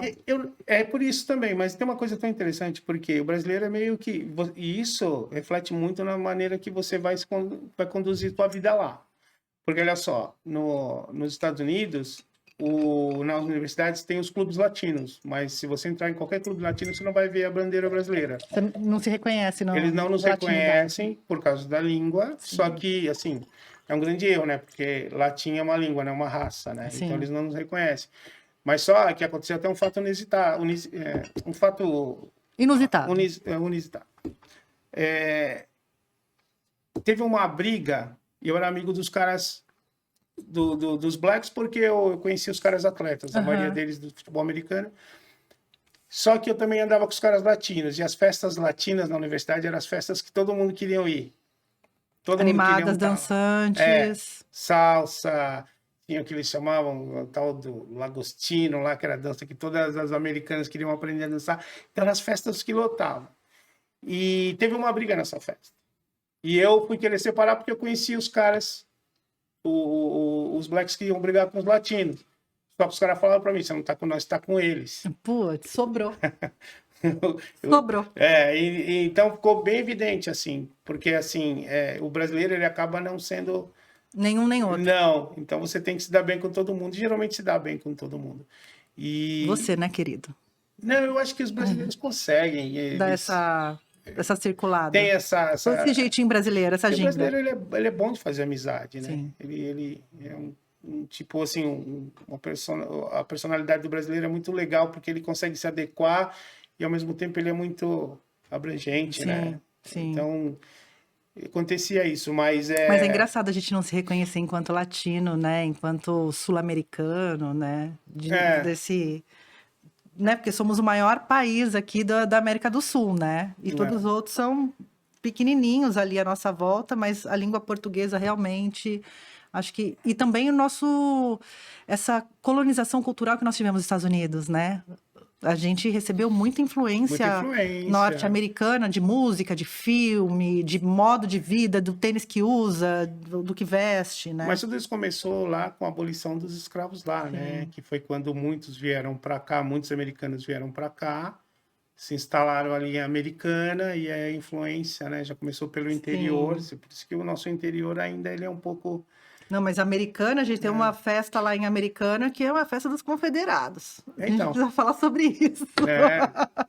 E para você ver, né, nós aqui no Brasil, a gente não tem... E é muito importante você ter esse conhecimento histórico, porque eu mesmo, quando eu fui morar em Detroit, eu fui jogar num time em Detroit, eu lembro que eu tinha uma camiseta que tinha a bandeira da Confederação. A primeira coisa que o meu amigo falou para mim, falou assim, cara, joga as camisas no lixo. Aqui em Detroit, a maioria do estado é black, né, da cidade, né? Da cidade de Detroit, a maioria dos negros vivem lá, Michigan no estado, e a bandeira do Confederado, quer dizer, você não sabe da história, não sabe da história, entendeu? Mas porque também o rock, bandas de rock usaram muito, né? O próprio Guns, acho que alguém tinha uma guitarra com a bandeira dos Confederados, mas a gente não tinha essa... Porque os caras são os hillbillies, né? Sim. Eles são os caras, os caipiras americanos que são... Rednecks, né? Exatamente. E aí você falava de eu tocar lá e ganhar o balde de frango. Então, ali eu comecei a viver muito essa cultura da música negra com eles ali. Porque eu tocava ali, nos bares ali de soul, de blues. Depois veio o rap, e aí eu comecei a me envolver muito com o rap. Aí tinha as batalhas, eu estava muito perto das batalhas. Só que eu nunca fui muito interessado em batalha. Eu achei que não tinha... Apesar de ser, assim, interessante você ver e tal, você vê que tem ali... Eu sempre achei que não era muito a minha pegada. Eu gostava muito das composições, quando os caras falavam dos problemas do dia a dia, das situações que eles viviam. Mais melodia, uma coisa mais melódica do que a batalha em si, né? Porque se você pega... Os caras, eles não faziam só uma música, eles também pesquisavam, eles iam lá nas referências. Então, se você olhar... Eles tocavam aquelas bandas antigas, de black soul, que eram muito antigas, assim, que você não chegava no Brasil ainda. Sim, né? Era quase uma orquestra por trás, né? Exatamente. As backing vocals. 8 caras no metal, 5 backs cantando, né? Era muito rico, né? Sim, musicalmente. Aí Apollo, né? Show do Apollo, que é onde os caras se apresentavam, né? E aí isso começou a ser refletido nos filmes. Dos filmes que começaram a ter lá, eles começaram a vir para o Brasil e começaram... Teve uma onda Black Exploitation, não lembro, mas teve uma onda de filmes, até o Tarantino fez um que chama... Não é Mr. Brown? que tem o Mr. Brown no filme, mas que é a cena negra americana cultural acontecendo. O Spike Lee também traz isso nos filmes, mas aí vem a música de trilha sonora, né? E esses filmes começam a passar bastante no Brasil e a gente começa a ser impactado por isso, né? No sentido de absorver essa nova cultura de música black com essas referências antigas, né? Exato. E por isso que eu falo que Racionais é legal, porque eles foram buscar essas referências também, muito bacana. E não só lá fora, aqui dentro também. Sim, sim. Pegaram Tim Maia pra caramba. Cassiano também. Cassiano, olha só. Cassiano, um dos grandes compositores que... Assim, injustiçadíssimo, muito. Cassiano. Eu estava lendo a história dele, e para você ver, né? Porque eu acho que eles ouviam muito isso ali dentro de casa, eles começaram a trazer isso. Acho que Cassiano realmente teve um grande reconhecimento depois de tanto que os caras começaram a falar deles, né? Trazer para a juventude da época ouvir, né? Mas mesmo o D2, quando trouxe, sampleou uma música, o Plant Ramp sampleou uma música do Sérgio, que depois o Black Eyed Peas pegou também a música. Rafa, depois não, você não sabe, né? Tá, eu já vou lembrar, viu, Google, como chama o Sérgio... Dá um Google para mim. Sérgio Mendes. Que o D2 fez ali um sampler, depois o Black Eyed Peas pegou essa música e levou para uma canção deles também, esse sampler, né? E aí a molecada foi estudar Sérgio Mendes. Quem que é esse cara, né? E lá em Nova York, sempre muito conhecido, né? Sim. Sérgio Mendes, assim, tem uma música dele que... I'm Never Gonna Let You Go, que fez muito sucesso, que era uma música romântica e tal. Ninguém sabia que era um compositor brasileiro, quando explodiu, né? Lá nos anos... Acho que 70, 80, que foi uma música muito tocada, era Sérgio Mendes, né? Mas era um cara que trabalhava muito com produção, né? Tinha muita produção, né? E aí você estava você estava morando em Detroit nessa época? Eu morei em tanto lugar lá, mas nessa época eu morei em Detroit. Não, nessa época que eu tocava nas bandas ali, nos bares ali, já era Pensilvânia. Ah, Pensilvânia. E aí você foi conhecendo a cena local, você chegou a ter banda ou repertório com outros músicos ali dos Estados Unidos? Tocava nessas bandas, que eram geralmente bandas de estudantes, né? Sim. Eu tive o privilégio de tocar com um bluesman que tocou com o B.B. King. Tem até esse jornal, né? O cara foi fazer uma apresentação na cidade. Eu dei sorte de sentar do lado de uma senhora e ela falou, pô, mas você é muito novo, você gosta de blues. Aí eu comecei a falar de todo mundo de blues pra ela. Aí, de repente, o cara me anunciou lá, falou, tem um garoto aqui que conhece muito blues, tem uma gaita no bolso, sobe pra tocar. Aí os caras registraram. Caramba, era o Casey James, que era um cara que tocou muito tempo com o B.B. King. Que demais. E isso foi legal, né? Porque daí, ali no local, ali, eu comecei a tocar com essas bandas, porque eu toquei com o cara, a gaita ali e tal. Eu comecei a tocar ali, mas assim, amo blues, amo soul, gosto muito, mas eu escolhi, assim, eu acho que pro meu tipo de composição, o rap ele é muito mais objetivo. Você se forma em medicina, na área de neuro, mas para essa área de neuro, faz residência. Fui fazer residência, fui estudar doenças neurodegenerativas. Começa a trabalhar nos Estados Unidos. Começo a trabalhar nos Estados Unidos. Deixa o futebol ali de lado. Completamente de lado. Quanto tempo depois de formar em residência você fica nos Estados Unidos? Quanto tempo até você... Mas depois de formado ainda fiquei lá... Você falou que ficou 23 anos morando fora. Tempo. Eu fiquei lá ainda bastante tempo. Fiquei uns 15 anos ainda. Porque a minha questão é agora. Você canetava na época? Você escrevia? Porque você compõe as suas músicas. Eu componho desde criança. Tá. Eu tenho uma série de composições de blues, de soul, ainda que nunca... Pensadas como blues e soul. Até outros amigos já gravaram. Tá. Que os caras ligavam, posso gravar aquela música? Não, toca, grava, eu não trabalho com isso. Os caras já gravavam. Mas você sempre teve um caderninho ali, uma caneta? Sempre escrevia. Inclusive, eu falo assim, esse pessoal que tocava comigo na época, eu falava para eles assim, falei, tá vendo? É que os caras eram muito bons musicalmente. E eu falava assim, se a gente tivesse se dedicado, porque a gente já falava um pouco da cena, da realidade que a gente vivia na periferia. Mas só quem trouxe isso para a luz foi o Racionais. Eu falava, tá vendo? E era uma coisa, não era muito longe dos caras, assim, em termos do momento que eles começaram, de realidade. Depois que a gente viu, sabe? Mas eu já compunha. Eu sempre escrevi, eu sempre gostei de escrever. Sempre tive essa... A necessidade de se expressar pelas palavras escritas, assim. E aí o Fábio hoje estava me perguntando, né? Que ele falou, mas como é que você escreve assim? Eu falei assim, cara, eu tô lá, de repente eu começo, vem uma ideia legal e eu começo a escrever, quando eu vejo eu tenho lá 35 versos, 40 versos. Daí agora o trabalho é conseguir fazer ele se encaixar ali, mas assim, geralmente quando eu escrevo eu já tenho a melodia na minha cabeça, eu tenho um estúdio em casa, então eu Já faço a vem primeira... um conjunto de eu já sei o que eu quero informações. fazer. Aí eu já faço um rascunho ali em casa, aí eu já discuto com o meu produtor, que é um cara que ele consegue traduzir o que eu tenho aqui para a música. E aí... Quando você decidiu entrar em estúdio pela primeira vez, assim, que aquilo tem que sair do caderno, tem que sair da minha cabeça? Quando surgiu essa necessidade de gravar, Jay, assim, muito doido isso aí, porque assim, foi na pandemia, eu viajava muito, trabalho muito mesmo, muito mais do que eu viajo agora, nem estou viajando direito agora, mas eu viajava muito, então eu não tinha tempo para fazer isso. E eu tinha um estúdio montadinho lá em casa. Tem um estúdio de beats lá em casa, montadinho, e eu nem entrava no estúdio. Não conseguia nem ligar o computador para fazer alguma coisa. Na pandemia, começou a me sobrar tempo, eu parei de viajar e eu comecei a ir para o estúdio. Eu comecei para o estúdio e comecei a criar. Aí a primeira dessa fase nova de composição, eu fiz Super All Star. Aí quando eu fiz Super All Star, eu mostrei para alguns amigos. E o Super All Star eu fiz porque o All Star era o tênis que todo mundo queria ter naquela época, ninguém tinha condições de ter. Era só conga e bamba. Bamba, era o máximo. E eu fiz Super... Aí eu mostrei para esses amigos da Coab, que eu tenho contato até hoje. Os caras falaram, meu, você tem que pegar isso e levar para o estúdio, você tem que fazer isso. Aí foi fazendo, aí depois do estúdio, que ficou bem legal, o cara aqui do estúdio que mixa e masteriza, o engenheiro musical, ele é um cara super capacitado, é um cara que já ele trabalhou com o Jota Quest há muito tempo, então um trabalho bem profissional do cara. É o pessoal do Big Rack, é o Bill e o Chicão. Então vamos dar um salve pro Chicão, porque é o cara que, pô, ele me dá muita força nesse trabalho. Então o Chicão já vem com uma experiência, pô, trabalhou com o Jota Quest 5 anos, trabalhou com muito cara, grava muito cara que já tá aí na caminhada faz tempo.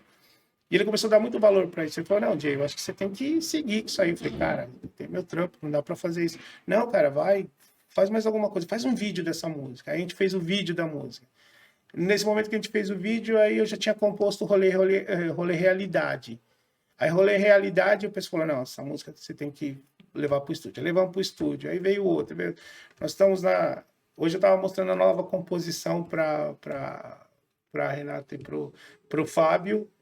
E assim, não foi algo premeditado, assim, falei, pô, agora eu vou trabalhar com música. Não, foi acontecendo, tá acontecendo. Aí veio o show, fizemos o show. Então, me conta desse show. Eu vi que tava o Taíde, tava lá, tinha um DJ também. O Negro Rico, do RZO, que foi o DJ. Aí eu fui lá na Colors, que a Colors é na Coab, na rua que eu cresci, na rua de cima que eu cresci, ó, pra você ver, tudo se encaixa.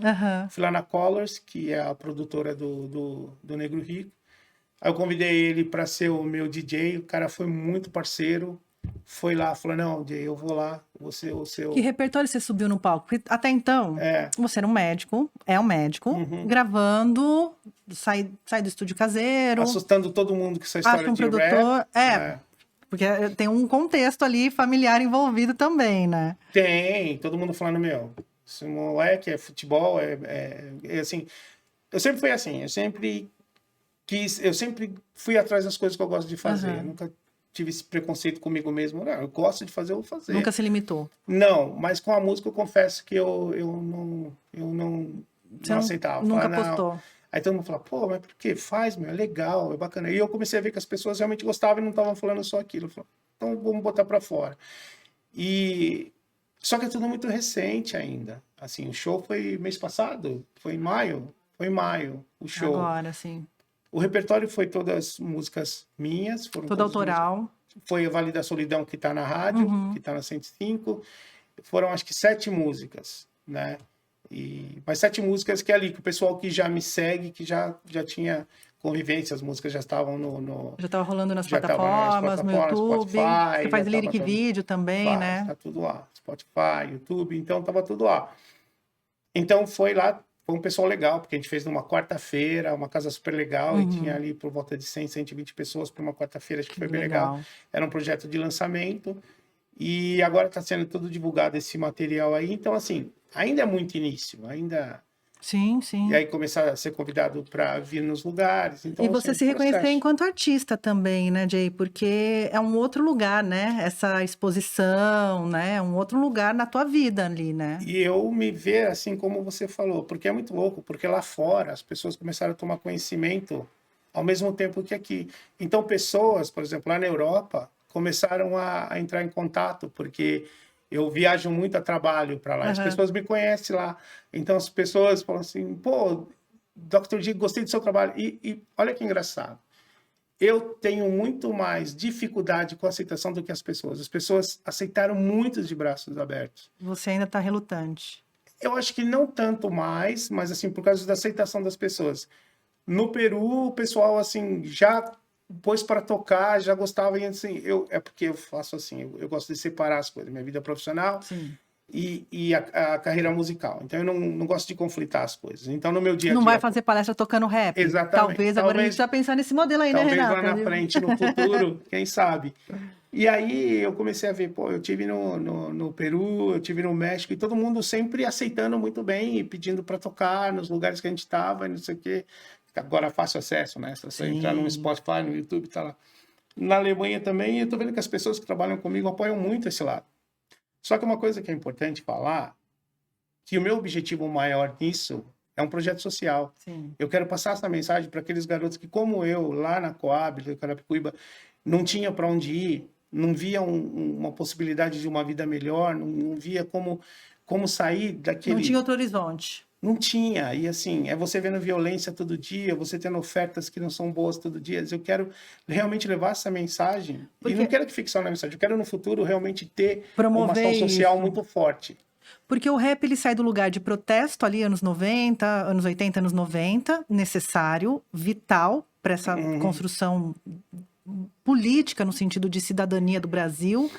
E a gente vem para um rap da ostentação, que a gente caiu nesse lugar agora, né? Sim. Até o Kelly J brincou aqui, falou: a favela venceu. Não, gente, um favelado venceu. Não quer dizer que a favela venceu, porque ainda lá, né, não tá bom ainda, né? Mas esse lugar de rap ostentação, e aí vem o trap também, né? Com uma molecada mais nova, que tomaram de assalto aí as paradas do Brasil, né? Então o rap ele volta com alguma força, mas num lugar diferente, né? Não necessariamente com mensagens boas, não necessariamente com esse horizonte que você está trazendo nas suas músicas, né? Esse acolhimento, não, tipo, dá bom, segue seus sonhos, mas também num lugar do moleque que já tá com o carro X, já tá com o cordão de ouro. Absolutamente, eu acho incrível que as pessoas tenham, através da arte e da cultura, condições de comprarem as coisas, o carro, Sim. o tênis, o Balenciaga, o cordão de ouro, tudo. Mas também é aquela coisa, é um de 1 milhão dos garotos ali da periferia que vão chegar naquele lugar. Exato. Né? E tem todo um caminho ainda, um lugar do meio para ser explorado, né? Que é viver de arte para comprar o arroz, feijão, para a casa, para dar sustento para a família, né? Esse lugar da arte, dessa possibilidade da arte, eu acho que ele é pouco falado ainda, sabe? De realizar os menores sonhos que são tão necessários para o dia a dia, né? Para a gente continuar levantando e fazer valer a pena. Eu concordo com você em tudo, mas eu acho que... Não precisa concordar não, pode discordar. Não, eu acho que o que você resumiu foi muito bem, e eu acho que... Mas eu penso assim, que para mim, o que funciona hoje não é tanto você ter um objetivo financeiro nas coisas. Sim. Eu acho que você pode ajudar muito mais com uma mensagem, Sim. com seu tempo, com sua dedicação, e mostrar que a tua história... E você não é melhor que ninguém, mas só que você é um exemplo de que pode dar certo. Sim. Que você não precisa ir... Eu tive várias oportunidades por ir por um caminho completamente ruim, porque eu cresci com o pessoal, eu estava ali no meio de todo mundo. E por que será que eu não fui para aquele caminho? Toda vez que eu tinha uma estrutura familiar ali, um pai e uma mãe...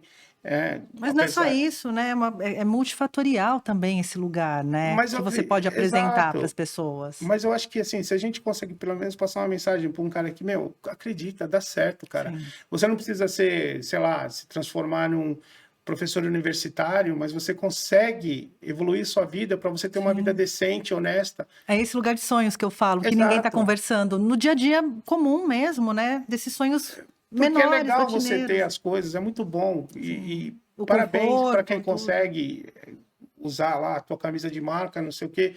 Bacana. Meu, se é isso que você quer, se é esse seu objetivo de vida, vai. Mas eu acho que você pode conquistar tudo isso material e também ajudar alguém Sim, a acreditar que é possível sair de uma situação difícil. Eu vi muitas situações difíceis. ou fazer opções melhores na vida, né? É, Fazer exatamente. opções. Sabe por quê? Porque é uma coisa que eu falo isso, você é de onde você é, e não importa quantos anos você viveu numa outra cultura, ou que você teve acesso a coisas que você jamais teria, você continua sendo a mesma pessoa. E a partir do momento que você tentar esconder suas raízes, você vira falso e todo mundo percebe. Você deixa de ser quem você é ali. Sou o mesmo cara que saiu da Coab, e eu tenho muito orgulho disso, sabe? De falar assim, eu sou daqui ainda, né? Tudo que aconteceu na minha vida, pô, foi uma série de coisas assim. Eu sei que teve esforço próprio, mas teve muita fé, muita crença. Eu ouvi muitas mensagens positivas que dava para fazer. Eu sempre, então assim, eu posso passar. Eu acho que isso é a melhor coisa que você pode passar para alguém. Esperança, fé e luta, que dá certo. Eu não tenho Sim. dúvidas que aquilo que você botar na sua mente, você for justo e honesto e realmente buscar atrás, você vai conseguir. Os caras falam, não, pô, mas já vi cara falar para mim, assim, você conseguiu porque você tem olho azul. Fala, mano, em casa é 3 brancos, 3 pretos e 3 morenos, tio. É assim, não é isso, cara. É você acreditar Aí que você desvalida toda a pode. tua luta lá, 23 anos fora, Cara, batalhando, treinando. Ninguém fala, treinou 5 horas a mais que todo mundo. Aí esse lugar que eu acho importante você dizer, então, mas né? assim, é luta, é de onde você. Porque você, quando você sai da periferia, você sai preparado. E você sai preparado para as diversidades, só que você não pode se esconder. Sim, Você tem que acreditar que você pode. Agora, uma vez que você chegar lá, não esquece suas raízes, senão não valeu a pena. E quando eu falo não esquece suas raízes, não é porque você tem que ficar toda hora levantando bandeira. Não é isso que eu estou falando. Porque a Coab venceu, a favela legal que venceu. Mas a verdadeira conexão com as suas raízes é você olhar para trás e reconhecer um irmão que está naquela mesma situação que você estava um tempo atrás e você levar uma mensagem, sim. ou dar um apoio, ou ajudar de alguma maneira. Porque hoje a tua música ela vai alcançar o cara que estava com você ali na Coab, jogando bola, descalço no terreno, o filho desse cara também. Exato. Eu acho que a música ela tem esse poder também de ultrapassar gerações, né? Às vezes o teu amigo nem tá lá mais, mas o filho dele tá lá. Exato. E você consegue chegar, né? E eu acho que a gente precisa muito de pessoas que têm acesso à comunicação, de passar mensagens assim. Eu acho que Sim. a gente precisa olhar para nós mesmos e ver que todos nós passamos por dificuldades, todos nós temos momentos de fraqueza, mas a gente precisa não olhar tanto para a gente, olhar mais Sim. para aquele que está vindo ali numa caminhada, que talvez uma palavra que você fala, uma mensagem que você põe ali, você pode mudar completamente o contexto da situação daquela vida. E quando você tá num lugar ruim, num momento ruim, se você olha só pra você, você não consegue sair do buraco, né? Você tem que olhar Exatamente. pra fora também, né? De entender o externo ali, porque Exato. você tá ruim, tá tudo ruim dentro de você, não é ali que você vai encontrar a tua paz, o teu horizonte, né? Também é olhar o outro, né? Que é um lugar tão difícil da gente olhar em era de internet, né? Em era tá todo mundo correndo, todo mundo super ocupado, todo mundo a milhão, né? E a gente não tem um tempo mais de sentar aqui, passar um tempo olhando no olho e trocando uma Não tem ideia, mais, né? Mas, então, a partir do momento que você tem a possibilidade de você levar uma mensagem para alguém que seja positiva, Sim, né? E eu, de verdade, assim, eu não recrimino ninguém, eu acho que cada um tem sua caminhada e tudo também é um processo evolutivo. O que hoje é importante para você lá na frente pode não ser. Talvez você tenha que passar por esse momento de, né, desses seus objetivos para você chegar num objetivo maior e você ver que, cara, realmente era tão pouco aqui como eu. Eu achava que era tudo que eu falava, se não for futebol, eu não quero ser nada na vida. Olha que olha quanta mediocridade, coisa, né? né? Aí você abre o universo e fala, cara, isso aqui não é importante, olha quanta coisa tem para fazer aqui, Sim. né? Sim, mas é isso que eu acho que é importante, para além de encontrar uma profissão ou o teu corre que vai te remunerar, é você encontrar um propósito, né? Porque independente do que você está fazendo, o teu propósito está com você, Exato, né? propósito. Porque daí o Propósito. caminho que vai te levar para chegar naquele propósito não interessa mais. Se é o futebol, se é a medicina, se é a música. O importante é você ter esse horizonte teu ali, né? E eu vejo também uma coisa que as pessoas têm uma ideia um pouco simplória das coisas, né? As pessoas acham que colocar uma música no rádio vai transformar completamente a vida deles, ou vão começar a ganhar milhões. Pô, que bom se der certo. Tem esses casos que Sim, sim, viralizam e sim, acontecem, né? Mas, assim, é devagar o processo, né? sim. Tem uma caminhada. Há quanto tempo, vamos pegar Racionais, que é a nossa referência maior no rap, quanto tempo esses caras não batalharam para chegar onde eles estão hoje, né, cara? Não foi de uma hora Não, o para próprio outra. Taíde, o É, X, né? Essa galera toda aí que tava lá no comecinho, né? Lá na São Bento e tal. Quanta caminhada, né? E quantos momentos até de altos e baixos, né? mas você não vê que hoje em dia a molecada quer gravar uma música Sim, e acha que vai virar, e muitas vezes eles querem dedicar todos os recursos que eles têm para aquilo, e muitas vezes se comprometer financeiramente numa coisa que não é certo que vai ter um retorno. sim. Porque também a internet é aquele lugar que a gente está falando do jogador de futebol, né? Da celebridade e tal. Eu também vejo que muita gente busca na arte esse lugar da celebridade, de ganhar o primeiro milhão muito rápido, de ter 1 milhão de audiência no Spotify. É, Às vezes isso não quer dizer muita coisa. As pessoas têm que entender essa estrutura também do mercado, da música. Né? Se quer apostar nisso, quer apostar dinheiro nisso, em vez de fazer o orgânico, é, saber que nem todo investimento você vai ter retorno. Não é sempre que um produtor vai apostar uma grana em você, que tem toda uma cadeia ali para você pagar, é o produtor, é o estúdio, tem um monte de gente envolvida no fazer música, né? exato. Tem um monte de E gente. não é, e o retorno ele não é seguro, né? Não é seguro. Não é seguro. Aliás, É uma aposta, né? e outra, você pode ter a melhor música do mundo, mas assim, quantos bons artistas não chegaram até você que ainda não chegaram até Onde você tá? francamente aqui para te dar uma. Você ainda vai vir muita gente aqui muito boa, melhores do que Sim. as vieram antes. Tem muita gente boa aí. Não é porque o cara não apareceu que o trabalho dele é menor. Ele só não chegou ainda, não apareceu ainda. Não, aqui outro dia entrevistei uns meninos de uma banda, eles começaram agora na pandemia, gravaram 2 sons. Ele, eu nem sabia que você ia chamar a gente. A gente desenrolou uma ideia que os moleques ficaram super felizes. Eles tinham história pra contar, Que sabe? legal. Dava pra ver o olho dos moleques brilhar, Uhum, sabe? Contando por que que eles estavam fazendo música. Que é uhum. isso, né? É, Por que você tá colocando mais uma música no mundo? Sendo que você pode dar play aí num outro artista, em alguém que já tem 1 milhão de players, pra quê? E os moleques começaram a falar, e assim, é emocionante ouvir esse lugar do coração, né? é. Que é viabilizado através da arte, né? Eu acho muito foda, eu acho super importante a gente cultivar esse lugar, né, Eu Jay? também, eu concordo com você. Agora, se você me perguntar se eu tinha tudo isso assim, eu vou gravar um vídeo, eu vou gravar e vou. Planejou? Não, tá indo, tá acontecendo e a Tô gente aqui, ó. tá Tô aqui tocando aí. no. Tô aqui no. Estou inscrita no canal do YouTube do Dr. J, tá, gente? Vão lá que tem vídeos lá. Dia de criança, É, aparece aqui pra mim. uma Falso música nova, afeto, essa, que eu tava Falso ouvindo Afeto. Dia hoje de Criança e bastante. Falso Afeto são as duas mais novas. São as duas. E agora a gente tá chegando com uma mais nova ainda que a gente vai Já tá no lançar. pré-save já? Já tá bem avançado, tá lá com o nosso engenheiro Ah, tá. musical lá, terminando lá. Tá na voz guia ainda, ele tá colocando a voz oficial. A E gente quem faz as bases pra você? Tudo na produção? Você trabalha nisso junto, Eu tenho assim? trabalho em tudo, assim. Meu produtor fica louco comigo. Ele tem uma lista de coisas que eu peço para mexer, alterar. E eu falo para ele, né, que é uma coisa boa. Ele fala assim: é muito bom que você conhece, Sim, você né, sabe o que você quer. música, você sabe o que você quer. Ele não precisa fazer, mas ele também é muito ruim porque muita coisa que ele faz eu mexo. Eu não acho que é aquilo. Não é o foco. Mas é Sim. muito fácil trabalhar com ele. É um cara que, vou te falar, assim, o dia, assim, sem sombra de dúvida, as pessoas falam para mim, pô, a composição de vocês é muito bacana, é muito bem feita, é muito profissional. Aí eu falo assim, ó, se não fosse esse cara produzindo, eu vou te falar. Porque a letra, por melhor que ela seja, se ela não tiver acompanhada de uma música muito boa, de uma Sim, instrumentação muito legal, não vira. não. E olha, o cara é bom demais, meu, é um gênio. Deixa eu mandar até um salve para ele, que é o Marcos D, que é o meu produtor. É um Salve, gênio. Marcos G.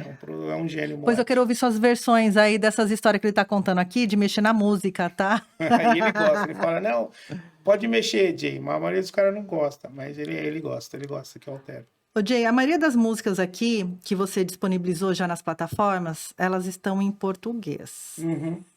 E aí tem uma música em inglês que você gravou, Back in the Hood.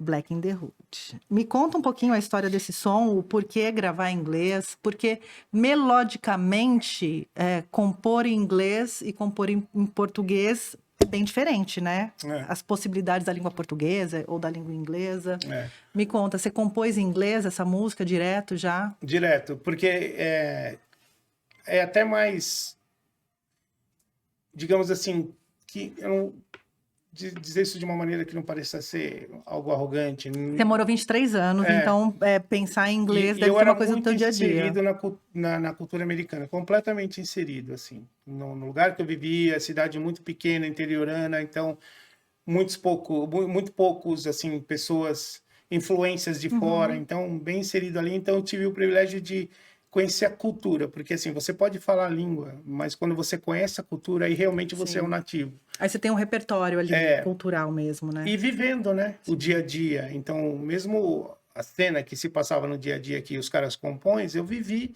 a cena lá no dia a dia, então me ajuda nas composições. E eu fiz essa música, metade dela em inglês e metade em português, que eu queria realmente passar a cena do rap lá, do que acontecia lá, muito original. Então eu fiz em inglês e mesma coisa aqui no Brasil, tipo fazer assim... Um pé lá e um pé cá. até na música fala, né, porque assim, tá acontecendo toda a cena lá e aqui quando vem pro Brasil eu falo, aqui na Disneyland, que é Brasil, então aqui é diferente, aqui as coisas acontecem diferente, né? E era muito engraçado, porque assim, eu vivi com os caras, uma das maiores lugares mais violentos, que o pessoal sai lá, Filadélfia, Pittsburgh, que é aquele... Tem as quebradas lá, que, pô, bem... A máfia mesmo vive ali, eu convivi Nem com os Estados cara. Unidos é Disneylândia, viu, gente? Lá Não também tem é. muitos problemas. Hollywood tem uma Cracolândia lá em Nossa. Hollywood também, que é super complicado. Filadélfia, né? os caras que vendia na faculdade eram os caras da Filadélfia. Sim. E eu conhecia esses caras, porque esses caras também eram atletas. Como aqui, os caras estavam no esporte, os caras estavam na música, e eu convivia com os caras tinham o corre deles, eu tinha o meu, mas a gente era amigo, eu conhecia os caras. Detroit também teve muito problema, crise econômica, né? Com a indústria automobilística. Detroit era muito complicado, Detroit. E aí, o que acontece? Eu quis fazer essa música passando essa cena de como que é lá e como que é aqui no Brasil, né? Porque eu convivi com os caras lá. E, igual eu tava falando, essa música, na verdade, a ideia era um amigo meu, rapper, lá em Nova York, gravar a parte em inglês.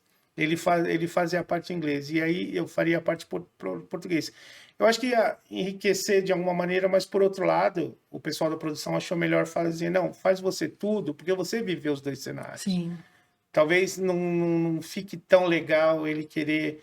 Porque quando você escreveu a música, a ideia que você tinha na cabeça, talvez ele não consiga passar, né? Ficasse uma coisa muito mecânica na transição. Então eu acabei fazendo as duas partes. E o pessoal fala uma coisa que, assim, eu recebi muito comentário lá dos Estados Unidos nessa música. Os caras gostaram muito, recebi comentários muito legais. Comentários, assim, que, me deixaram muito feliz. Os caras falando, Dr. Dre tem que ver isso aqui para ele voltar para as raízes. Cara, os caras falando, responsa, tá lá no Jay. YouTube, lá, os caras falando assim, isso aqui tinha que apresentar para os caras lembrar como era no começo, porque agora tá diferente, Sim, né? sim. Tá diferente, né? E aí... Acho que eu consegui passar com essa música o que eu queria, que era realmente mostrar essas duas cenas da música lá e da música aqui. Você falou que no show você tocou 7 músicas, né? Tava lá acompanhado e tal. Como você se sentiu no palco? Foi o seu primeiro muito palco, natural. assim, Não. como o Dr. J? Como o Dr. J. Como o Dr. Tá. J foi. Já tinha feito algumas apresentações fora, aqui também. Mas naquela época que era uma outra pegada. Uma outra pegada. Porque agora você está se expondo, né? Uma coisa é você fazer acompanhamento de gaita num clube americano e tal. Outra coisa é você dar a cara para bater, porque é isso, né? É você tá ali para receber as mais diversas críticas.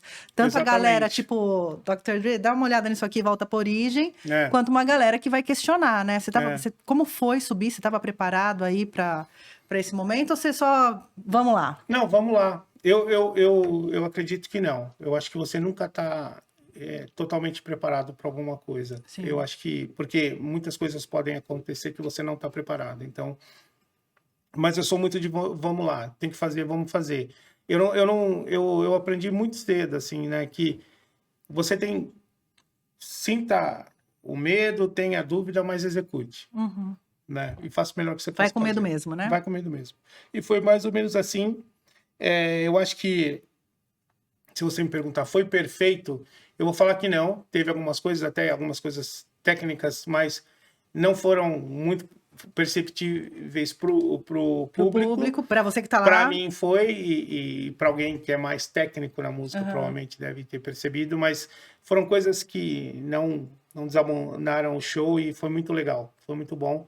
É, tem isso mesmo, né, de você estar sozinho, pondo a cara, com suas próprias composições, porque ali tinha gente de todo lugar, e Sim. assim, Ah, tinha porque tem gente os amigos, a galera que te acompanha, mas também tinha as tinha pessoas gaiata ali, né? muita gente que viram lá anunciar na 105, que viram no Instagram e falou, pô, eu vou lá ver. Uhum. E assim, eu acho que foi positivo, foi muito positivo, assim, tudo que falaram assim foi muito legal, mas eu acho ainda que é só um início, né? Tem Sim. que muita coisa para fazer e vamos lá, vamos continuar, vamos fazendo. Tem mais Música nova projetos aí. quando? Então, tem uma música nova, a capa acabou de ficar pronta agora. Só que o meu protetor, ele é tão, assim, cerca e protege o nosso produtor, protege tanto a nossa música que ele quer que segura um pouco ainda para soltar. Eu acho que é engraçado. Estratégias, É, estratégias, né? estratégias. Mas eu acho que assim, a gente tá indo no caminho certo. Eu entendo que esse caminho ele é lento. Sim. Tem aí os fenômenos que acontecem do dia para a noite, mas eu prefiro fazer um trabalho Consistente. consistente e que eu consiga também amadurecer nessas composições, melhorar, porque cada composição que a gente faz, a gente vê que a gente deu um passo Sim. um pouco melhor do que, ficou um pouco mais legal do que o passado. Se você pegar All Star, que foi a primeira, para agora, sei lá, Back in the Hood, ou Falso Afeto, Falso ou afeto. Vale da Solidão, você vê que é outra pegada. Até como eu interajo com os produtores e Sim. com o pessoal que faz a música por trás, né? E o movimento artístico mesmo, o seu amadurecimento artístico, Exato. né? De estar fazendo, tá produzindo, acompanhando todo o processo, acompanhando, né? Os passos da carreira, se ouvindo, tendo feedback, se Exato. expondo, né? Eu acho que também isso tudo vai trazer um outro lugar para você ali, né? Na carreira. Concordo com você plenamente e esse tipo de avaliação é muito bom porque te ajuda a entender como é o processo. É tudo uma evolução e ela vai acontecendo com o tempo. Mas o que eu penso assim eu estou me divertindo, então eu estou fazendo. Importante, é importante. Eu Porque não, você sai de um lugar que é super técnico, complexo, que é a medicina, e vem para um lugar de criatividade, que também é complexo, mas de uma outra forma, né? Exato. Então também. E eu vou te falar uma coisa, eu sou uma aberração, né?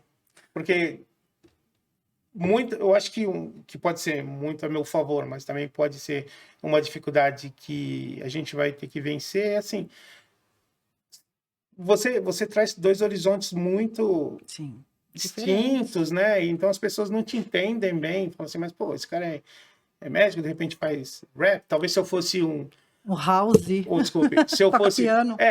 se eu fosse um violinista ou se eu tocasse É porque vai lá no erudito, né? O médico e é, tal, coloca no lugar já de grandes concertos, ou se eu erudito, toca participasse piano. de uma orquestra sinfônica, fizesse apresentação no teatro municipal, não ia ter tanta assim, né? Pô, Tanto assombro.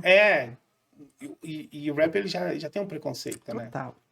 Ela fala, pô, o cara, ou ele é muito bom médico, ou ele é muito bom rap. Ele não pode ser bom nos dois, Pode sim. né? Eu acho que eu acredito que é esse o objetivo, mas eu acho que tem sempre essa coisa. As pessoas, primeiro, elas dão uma torcida, assim. Mas aí é problema das pessoas, não é mesmo? Jay, me dá suas redes sociais. @ Instagram é dr.j oficial. oficial. Facebook também, né? E é isso. Dr. J Oficial, né? Dr. J Oficial, DRJ Oficial, YouTube. DRJ Oficial. Joga lá no Google que já aparece, porque eu fiz isso também, para dar uma stalkeada na vida deste moço que recebi aqui hoje no Francamente. Para você que tá pela rádio, escuta aí. Se não pegou, vai nas redes sociais do Francamente, que eu vou deixar no link do vídeo. Vai no vídeo, né? Vai lá no vídeo, ver a carinha do nosso convidado de hoje, que é médico, é rapper. Ex-jogador de futebol aposentado, jogador de soccer, na verdade, né? Verdade. Mas não vai largar a medicina não, né? Não, a medicina tá no sangue, né? Tá vendo, família? Fica tranquila aí. Fica tranquilo. É o ganha-pão. É o ganha-pão. Eu falo que o Dr. J é o que patrocina o Dr. J, né? Muito bem. É assim, eu faço isso também, gente. A Tainã, a outra Tainã, patrocina essa Tainã que tá aqui pra você diariamente no Francamente. E assim, né? Não tem como a gente se livrar da paixão e não sofrer as consequências disso, né? A gente que é apaixonado pelo que a gente faz, a gente banca. Vamos lá, vamos fazer. A gente acredita no sonho e segue. É isso. É isso que eu falo sempre. Tainã, obrigado, Tricolor. Puta, adorei mesmo, ter você aqui. Eu também. Era pra falar de música? Falamos o quê? De futebol. Falamos Olha de só. tudo. Falamos um pouco de tudo. Obrigado mesmo, Eu viu? te agradeço. Quando tiver lançamento, me manda. Vamos mandar. Renatinha, manda no WhatsApp que eu vou tocando na Rádio Difusora também. Roubando as pautas de Fábio Rogério, meu amigo aqui, da outra rádio. Mas a gente é truta. Aqui é pra divulgar artista, a gente faz mesmo. Pessoal Obrigadão. bacana. Obrigado, Tainã. Eu que te agradeço. Galera, ó, seguinte, o Francamente de hoje vai ficando por aqui. Para você que tá pela Rádio Difusora, continue na programação. Para você que tá pelo YouTube, segura aí, assista o próximo vídeo. Tem um monte de corte também, a gente tá lançando uns cortes aqui das outras entrevistas. Para você que tá com o tempo curtinho, vai fazer um trajeto pequeno de carro, põe ali para ouvir essas conversas com esses artistas maravilhosos que eu sempre trago aqui no Francamente. É isso, gente. Se inscreva lá nas redes sociais. Vai lá, curta, compartilha, escute o som do Dr. J também, dá um feedback lá para ele, fala o que você achou. Fica ligado na agenda de shows também. Logo, logo tem música nova aqui na programação da Difusora. E conto com vocês aí pra gente ouvir esses sons e cada vez mais prestigiar os nossos artistas. Combinado? Seguinte, eu vou ficando por aqui. Fiquem bem, bebam água e tchau. Francamente, com Tainã Franco.